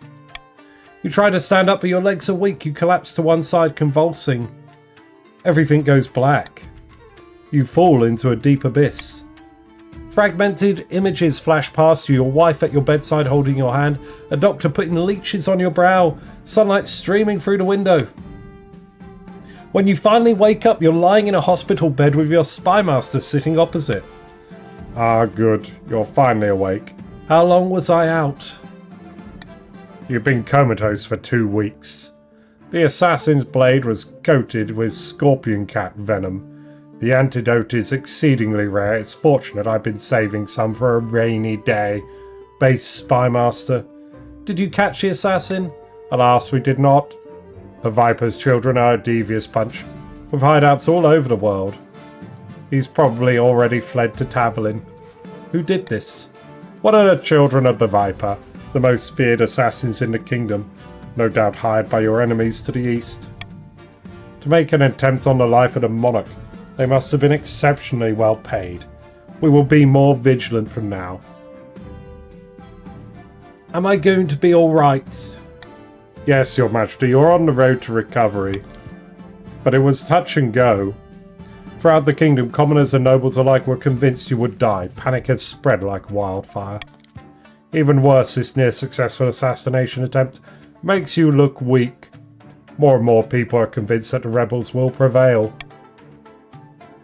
The East will burn for this transgression. Exactly. Rip them apart. Piccolo lives. The Counts will pay dearly for this. They are, Your Majesty. Rest up. We need you at full strength. The Counts will stop at nothing, even murder, to bring you down. And they came so close to succeeding.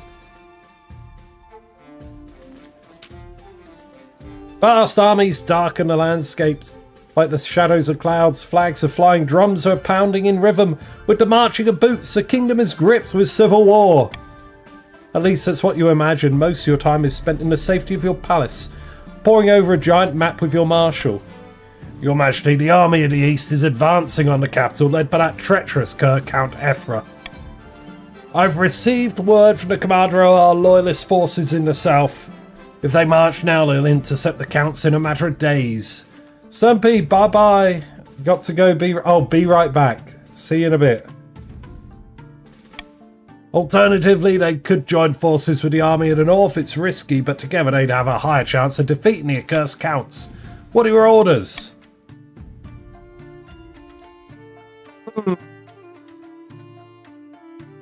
The Grandees can fight the Eastern Army head on, but I'm going to tell you now, if you sit out the battle, I wouldn't hold it against you. Very well, Your Majesty. I'll relay your orders to Grandee Gibbo, commander in the field. Hopefully they do as they're told. Treachery can thrive on a battlefield. We have our orders, but should we follow them? Alright, so you can go and fight, or you can hang back. Defying orders wouldn't really achieve much. You'd just end up getting ransacked. A or C, I don't mind which you want to go. Head says hang back, RP says fight. Yeah, do what you think's best for roleplay. But if you just stand back and protect your own assets, then like it wouldn't be the end of the world. Why would you do that? B is the worst of both worlds. You're literally opening up your lands to be ransacked by the Counts. Why are you like this? Why are you like this? Hold on, how many of you are there? 1, 2, 3, 4, 5, 6, 7. There's one. Who's the remaining Grandee? Are you still here? Duels are gonna happen. Dueling breaks out in the camp as the Grandees cannot make their minds up. Alright. Sometimes they're indecisive. Yeah, let's see what wins out. What duels win. Okay, Hooker Lord and Indomitable Fool II managed to win enough duels that they are gonna lead the army to fight. Poor Grim and Gibbo getting a scuffle, yeah. The whole city holds its breath. You stew in your palace, waiting for your marshal's return. I like that. I like the idea that all the Grandees broke out into a duel about what to do. Finally, she burst into your throne room, drenched in the blood and sweat of battle. Marshal report. At dawn, we drew up in battle formations. All very orderly at first, Your Majesty, but after the trumpets blow and the cavalry charge, it's nothing but blood and screams. Anyway, after the red mist lifted, I appraised the situation. The eastern line was breaking. They were fleeing the field. It was a total rout, Your Majesty, with your loyalists scarcely taking a scratch. The 9th is with us. Hurrah! Huzzah! Huzzah! Sir Umber has done it. He has chased down the foul Counts. Huzzah! It is only the first battle, Your Majesty. We haven't won the war yet. The Eastern Army is scattered all over the countryside and it'll be months before we can regroup. This gives the chiefs time to bolster their troops. It'll come down to the next battle, Your Majesty. The fate of the kingdom hangs in the balance. I will lead the troops personally. I must advise against this. No, no. I'm sick of waiting around. Let's go sack the east. Very well, your majesty. I will prepare your armour and horse. We ride at dawn.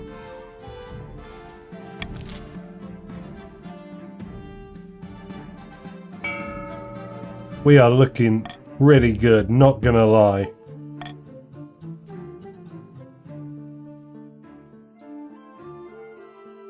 An alchemical discovery. Ooh. Your heir, the final battle. Okay, we'll start with that, then we'll do your heir, then the final battle. In the gardens of the royal palace, your marshal rushes up to you in excitement. Grandee Agents Fujimaru. Oh wait, I did the monarch, the marshal's voice. Grandee Agents Fujimaru follows her, dragging a large trunk behind her. Your Majesty, Agents Fujimaru here has developed something for the war effort. You have to see it. The Grandees have got a flamethrower. Yes, Your Majesty. An alchemist from my estate has been working on this for some time. She starts unpacking a trunk, revealing a complicated, foul-smelling machinery that looks like a set of very large bagpipes. But tell me what it does. It creates fire, Your Highness. It can spray flames right across a room. But don't use it inside a room, not unless you want to burn down with you inside. Fancy a demonstration?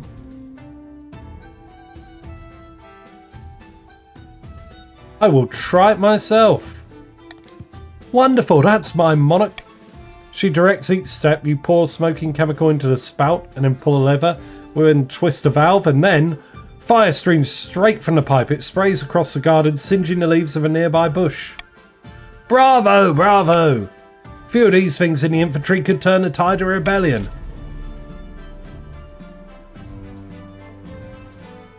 Oh. Oh, I can't afford it.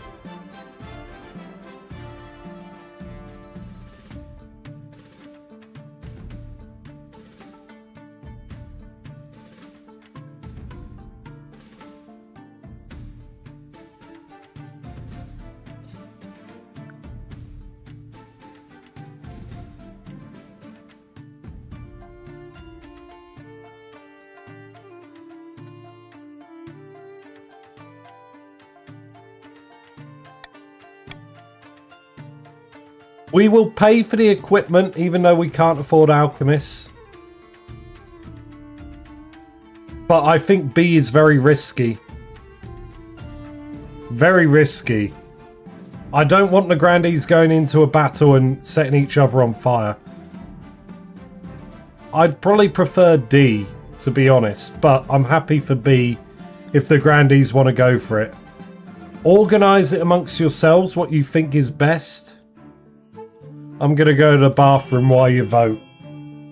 So it'll be a while. Take your time.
All right. Oh wait, give me one moment. I'll get a fresh drink as well.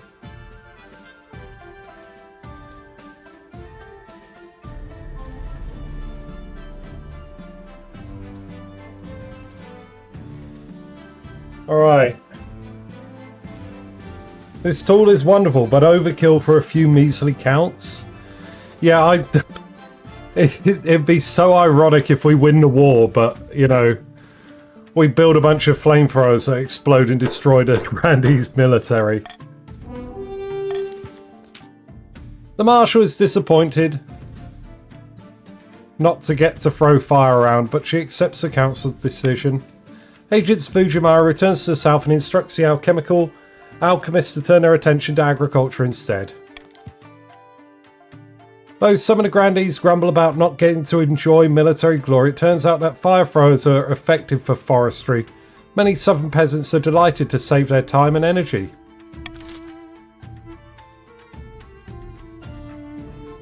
So flamethrowers are still about in the south. They're just being used for agriculture instead. Your quest for an heir is finally complete. Standing before the council, you stand before the council holding a small child in your arms.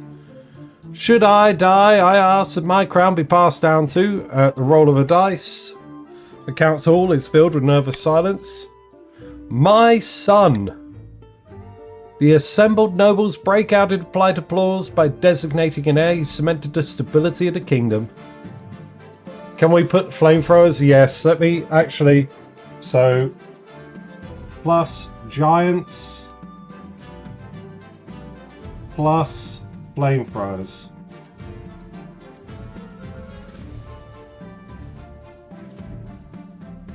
Plus Gossamer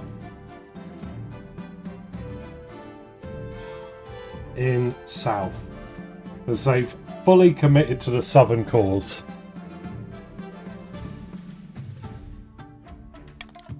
Your Highness, may I be the first to congratulate you on the birth of your son? What is his name? It will be Jora II. The gods are good, your greatness. I'm sure little Jora II will grow up to be a chip off the old block. Congratulations on finding an heir. Now you just need to fulfill your ambition to win the game.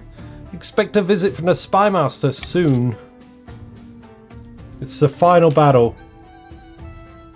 War has taken its toll, and all that's left of the Count's army are the cowards, the untrained, and the walking wounded. We're doomed. Yes, I think we are doomed. With no army to speak out, the Counts cannot march in rebellion. They mill about their camp, waiting for the Monarch's forces to come and smash them to pieces. Oh wow, okay, we didn't even have to do anything. I think I've seen that like twice. Another auction, everyone. Grandees may want E the Aqueduct to boost their farming, so they can pass their scheme on. I would very much like A the Grand Bazaar to boost trade a bit. And D the Library would help boost stability. C the Deer Park would be a nice way to keep the Counts out of it. Here is everyone who's joined. Hello there. Quarters of Lip. Hello, welcome. Quarters to Flip, sorry. Quarters to Flip, welcome back to the Chiefs. Did someone else join? No, that's it. There we go.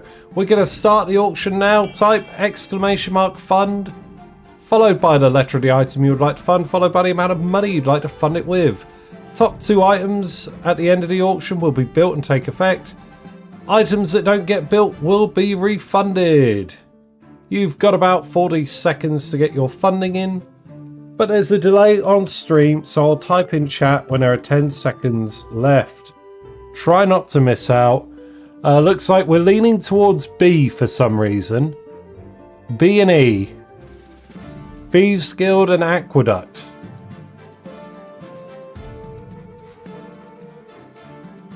Not looking good for my ambition, is it? Alright everyone, brace for it. 10 seconds. Go, go, go.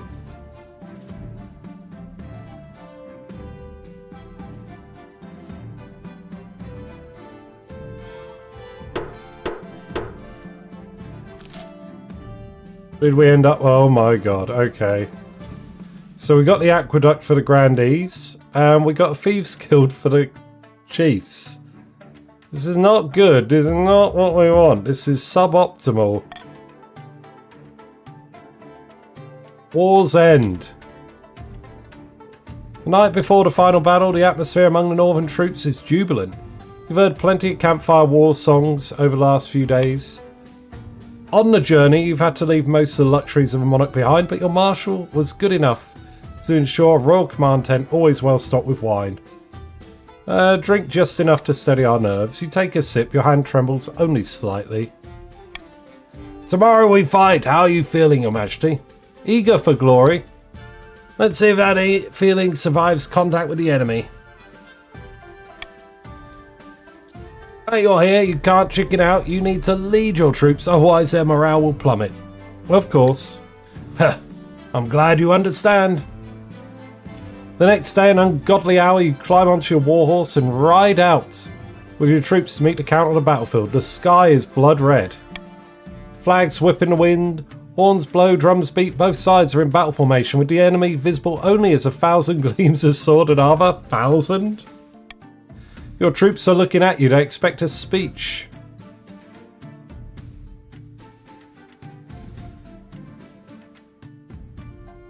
Oh no.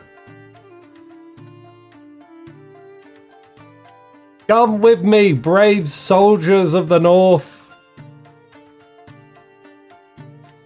Know that all shall be well accommodated for. Live or die, fight the best you can. For while they may take your lives, they can never take your salaries. The soldiers reply with a full-throated roar that nearly knocks you off your horse. Charge!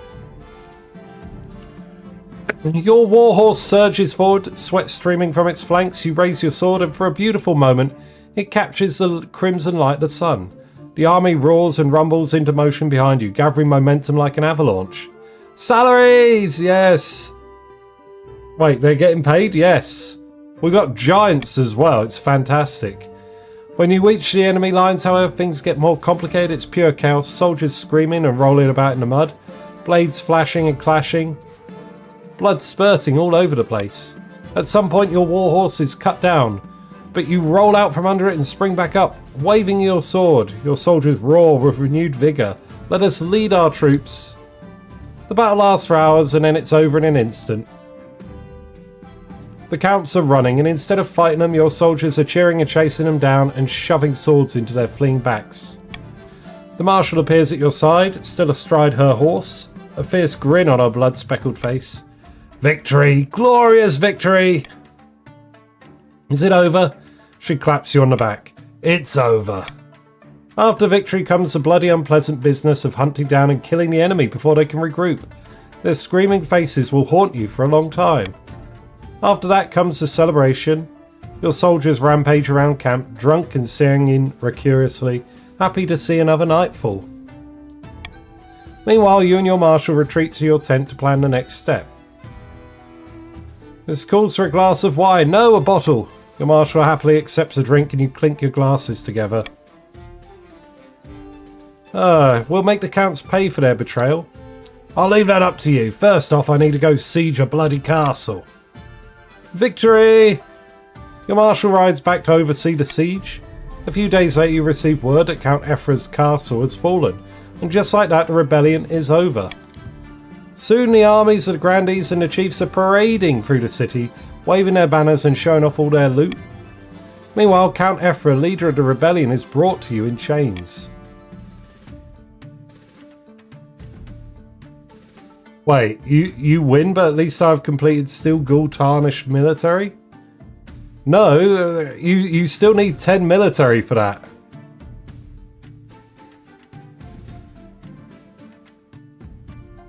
Like, you haven't completed it. What? The Steel Ghoul is broken a second time, effectively. It's a double tarnished.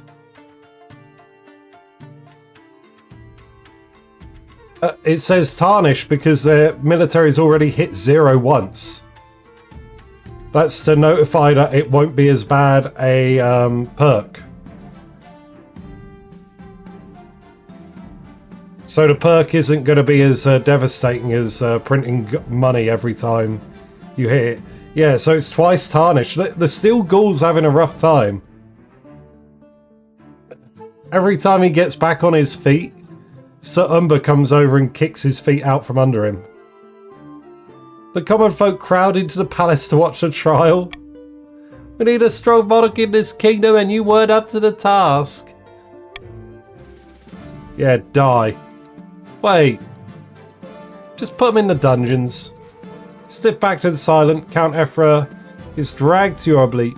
He's thrown into the darkness to reflect on his treachery. And just like that, the East is defeated. The rebellion is over. The kingdom is yours again. Excellent work. As you sit repleasant atop your throne, the common folk raise a mighty cheer. Long live the monarch, they shout. Long live the monarch.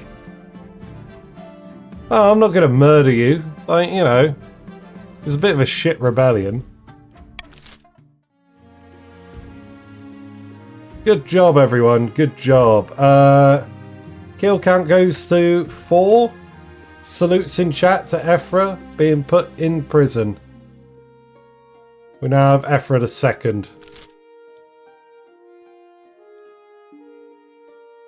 Right, things are kind of rough looking.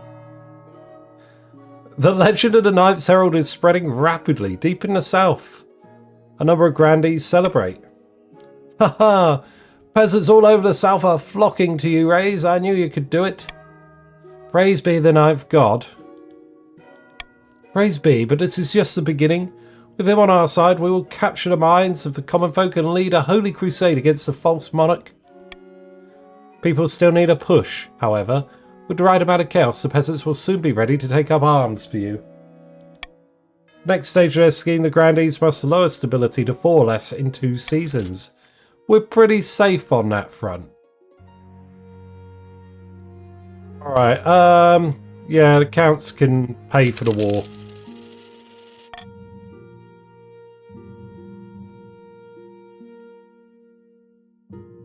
An invitation? Oh. Without a word, Count Shadowgamers II hands you a blood-red envelope. It is sealed with white wax in the shape of a skull. Inside is a beautifully written invitation to an event called the Crimson Vigil, due to take place on an autumn night late next year. I'm afraid I'm very busy on this date. You have made your choice and I can't say I'm not disappointed. Yeah, I am absolutely not... The East just lost a civil war and they're inviting me to have a big dinner. Nah, they've already tried to poison me. Nah, not the one. Not the one. We're not doing that. We're not doing this.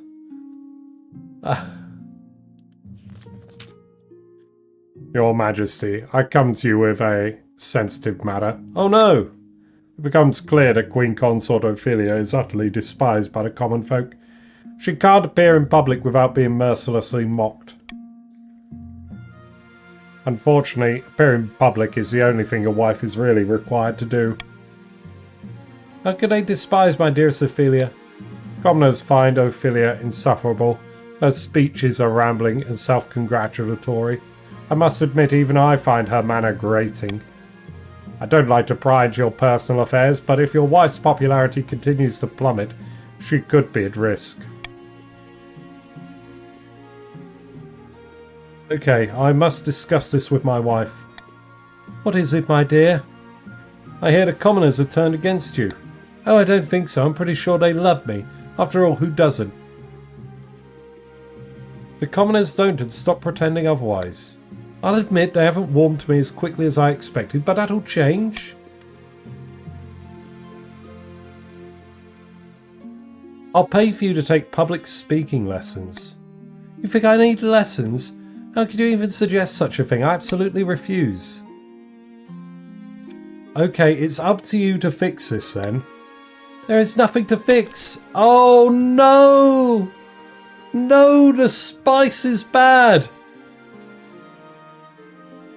Bad spice, no! God damn it, is my wife gonna get attacked by the frickin' peasants? At the start of your reign, you said you were to be the architect of a golden age. But so far, you've not convinced anyone. The kingdom's trade is still lackluster, your majesty. Golden age? More like bronze. Maybe copper. Your current ambition isn't working out for you. You want to stop the nobles from overthrowing you? You need to pivot and change your image. Your other advisors have other ideas. We should crush these disloyal nobles, smash their armies and force them to submit.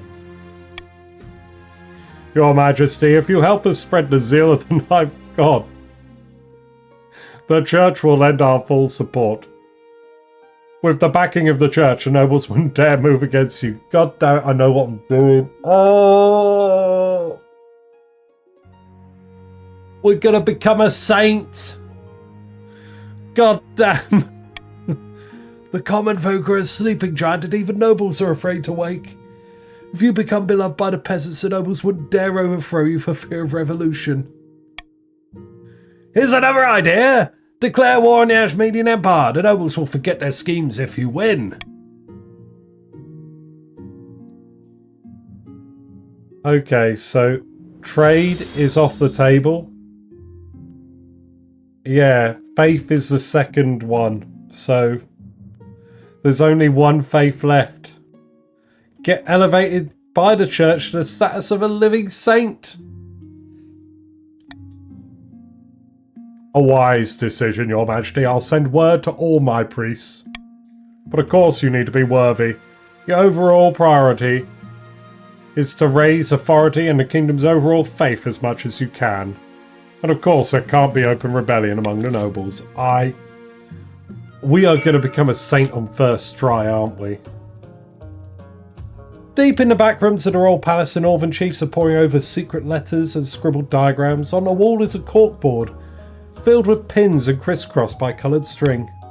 The monarch didn't marry Ophala, but at least they have an heir now. Aye, but the clock is ticking. Some fool calling themselves a Knight's Herald is touring the south, holding speeches and giving out bread. Smells like the grandee's work. We gotta keep up our efforts. Monarch Jora isn't going anywhere on our watch.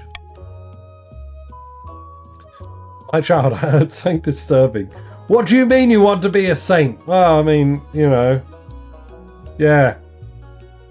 Yeah, it'll fix all our problems. Continue to aid me, chiefs.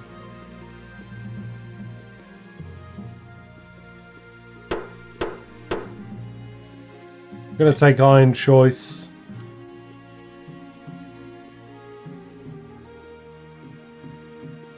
Alright, the Mad Professor, Reaction of the Mob, and then our ambition.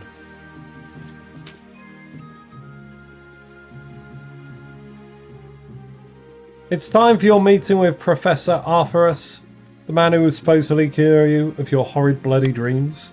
Ah, Your Majesty, you have quite the rotten pickle on your hands. Bad dreams, yes? Just get to the point. You're in luck. You're speaking to the foremost unraveller of the apiary's mysteries anywhere in the kingdom. But first, my fee.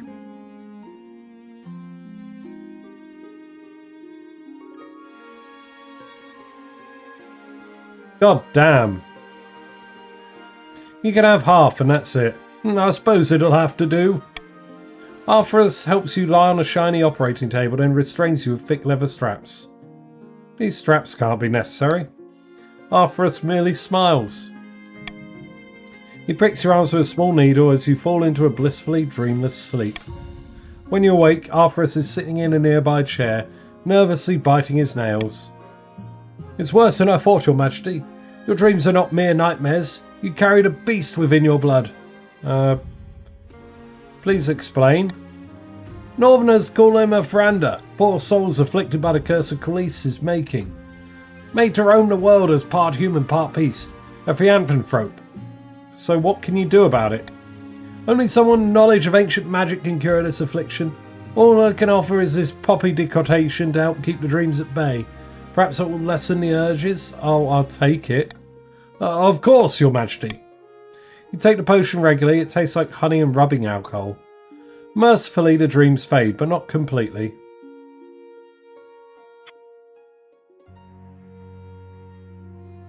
We're going to seek out a wood switch for a folk remedy.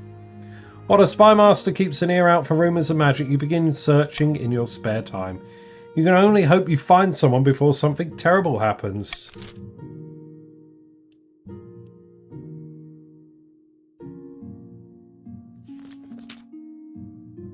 Quiet morning is interrupted by your wife marching into your office, stinking to high heaven and covered in gunk. Blood pours from her newly broken nose. Oh no! At my speech today, the commoners pelted me with tomatoes and rotten eggs and dung. She gestures at her broken nose, blinking back tears. Not to mention an entire turnip. Hit me right in the nose. I demand you have those responsible hunted down and hanged.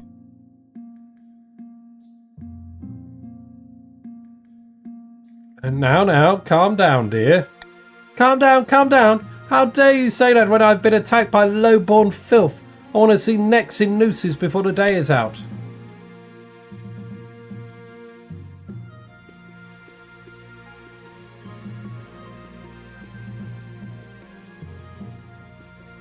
Can't even afford to make her look good.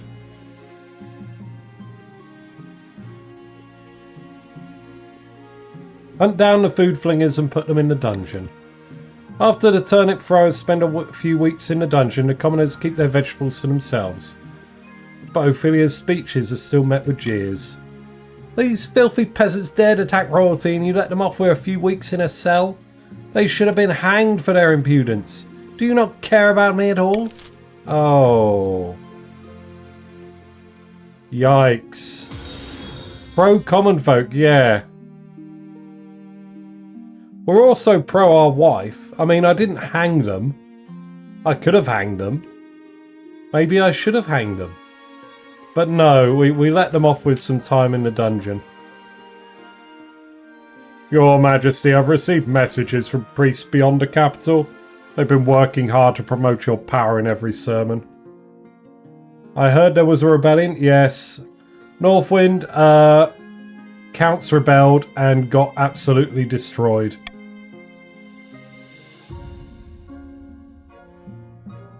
I'd love to see the church and state working together. Absolutely, Your Majesty. Let's listen to the letters. Your command of the kingdom is masterful, Your Majesty. The nobles are in no position to push back against you. Now as the true journey of sainthood begins, we will scour the kingdom for miracles, so that you can show the holiness of your rule. Excellent. I shall write to my priests directly. They will investigate any potential miracles and send word once they find something. Let us wait for that miracle, 80% for some reason. A few weeks later, Chief Whopper arrives excitedly. Absolutely, this is not... Alright, we didn't just invent the miracle among us chiefs to prop me up as a saint, okay? Gods are good, Your Greatness. Excellent news from the north. 9 white bears were seen close to a longhouse, and a group of chiefs followed them deep into the snow.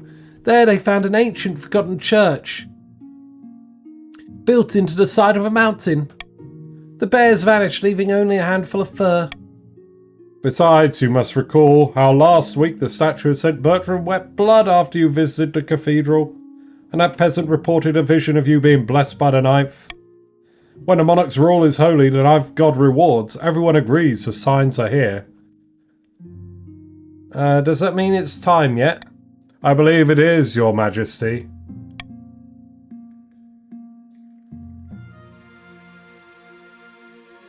I will make preparations for the ceremony at St. Bertrand's Cathedral. I look forward to seeing you. While you make your preparations for the big event, Ophelia is distant and mostly ignoring you in favour of her own business. Oh, Ophelia, sorry someone threw a turnip at you and broke your nose. You know, it's a bit rough, but it is what it is. Before you know it, the time has come. It's a gloriously sunny day in the capital. The layers upon layers of ceremonial robes are rather hot. You standing up before the Archbishop in St. Bertrand's Cathedral in front of the gathered nobles. Ophelia stands beside you looking bored. This insufferable team wife. What happened? Off to the side, Jora II is watching excitedly. He occasionally tries to dash into the crowd, but his governess retrieves him each time. We gather before the power of the Ninth God to witness the holy influence of Monarch Jora. Then follows a very long sermon. Whisper to the Archbishop to get on with it. Yes, quite. And thus we bring Monarch Jora for their sacred blessing.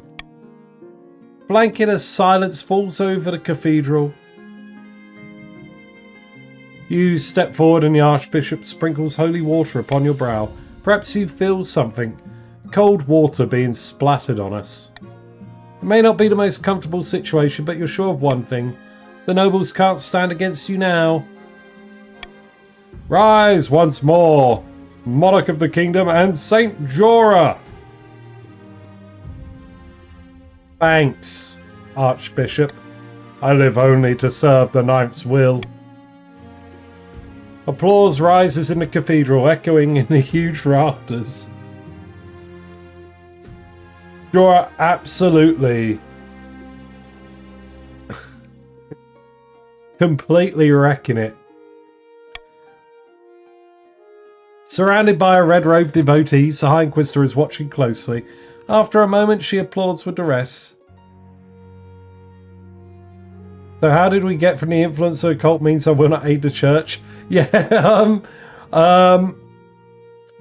the economy failed. So we had to go cap in hand to the church for a solution. That's where we're at. At the next council session, nobles arrive to find a cluster of inquisitors are now your honour guard. Because I didn't even pick a new honour guard after the old one died. The inquisitors are the honour guard now. What are they doing here? Since when does the Inquisition have a place in the council? By the old gods, hush. Do you want to be tried for heresy?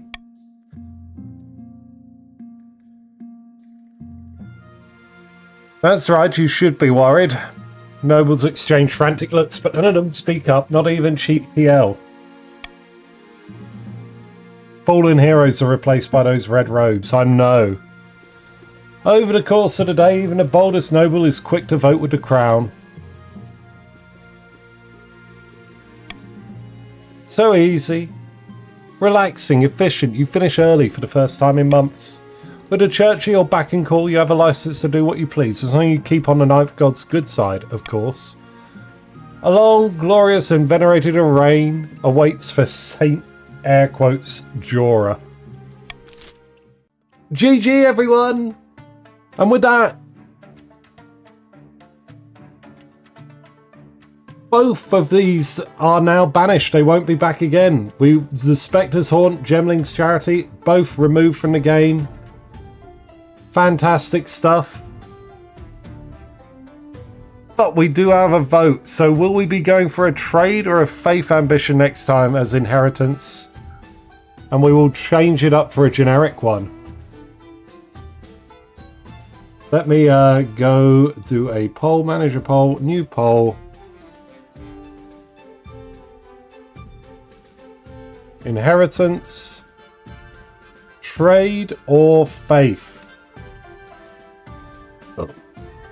The poll will last 2 minutes. You get 1 vote each.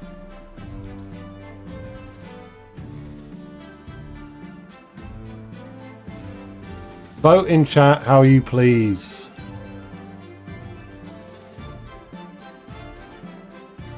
Alrighty. The chiefs celebrated their victory and Jora was venerated as a true hero of the North. Don't know about that one. But some whispered that the chiefs were losing control of their puppet as the monarch consolidated their power around their heir, Prince Jora II. Feels like, The chiefs mourned their loss, as Jora was venerated as a true saint of the kingdom. Some whispered that the church had taken control of their puppet, as the monarch consolidated their power around their heir, Prince Jora II. That sounds more accurate. Rushing to complete their scheme, the counts attempted their blood ritual too early. The summoned demon escaped their control and slaughtered dozens, including Zagana and Count Ephra Bulbasaur. Goodbye, Annette. Everyone say goodbye to Annette in chat. The Grandees prayed and prayed for a miracle to place Rees on the throne, their rightful place on the throne, but no miracle came. Praise be, under Saint Jora's reign, the church was all powerful. The only thing warmer than the hearts of the believers were the heretics being burned alive. The monarch died peacefully after another 15 years of devout rule. Legend says that an angel appeared at their bedside to bear them to the thereafter. Monarch Jora the Fighter. Oh, that's a good name. I haven't seen Fighter before. Oh, okay. It's a tie. Okay.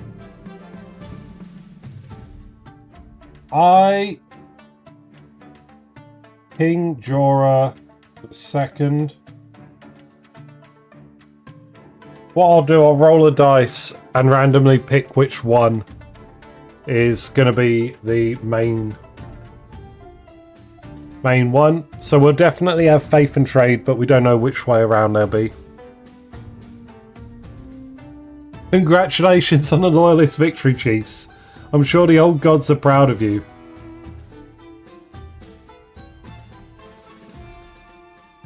Alright. What have we got? Whopper's the wealthiest. And let's see. Shadow Gamers the second is the poorest still. And what have we got? Oh my good lord. King Jora II looks very amused.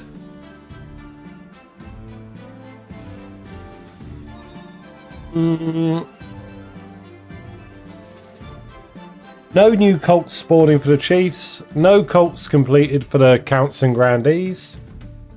So the next game will be following the exact same stuff. Counts and grandees want to boost their military to 10. And the chiefs want to get their farming or military down to less than 4 to spawn a new cult. Also looks like he's been spending too much time with the Marshal, the Eye Patch Club.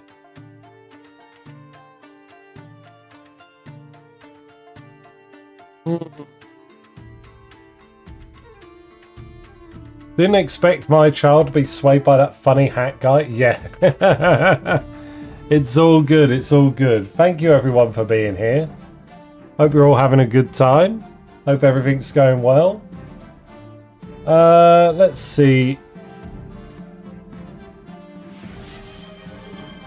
Oh, what's that? Goodbye to Piccolo. Everyone say goodbye to Piccolo in chat.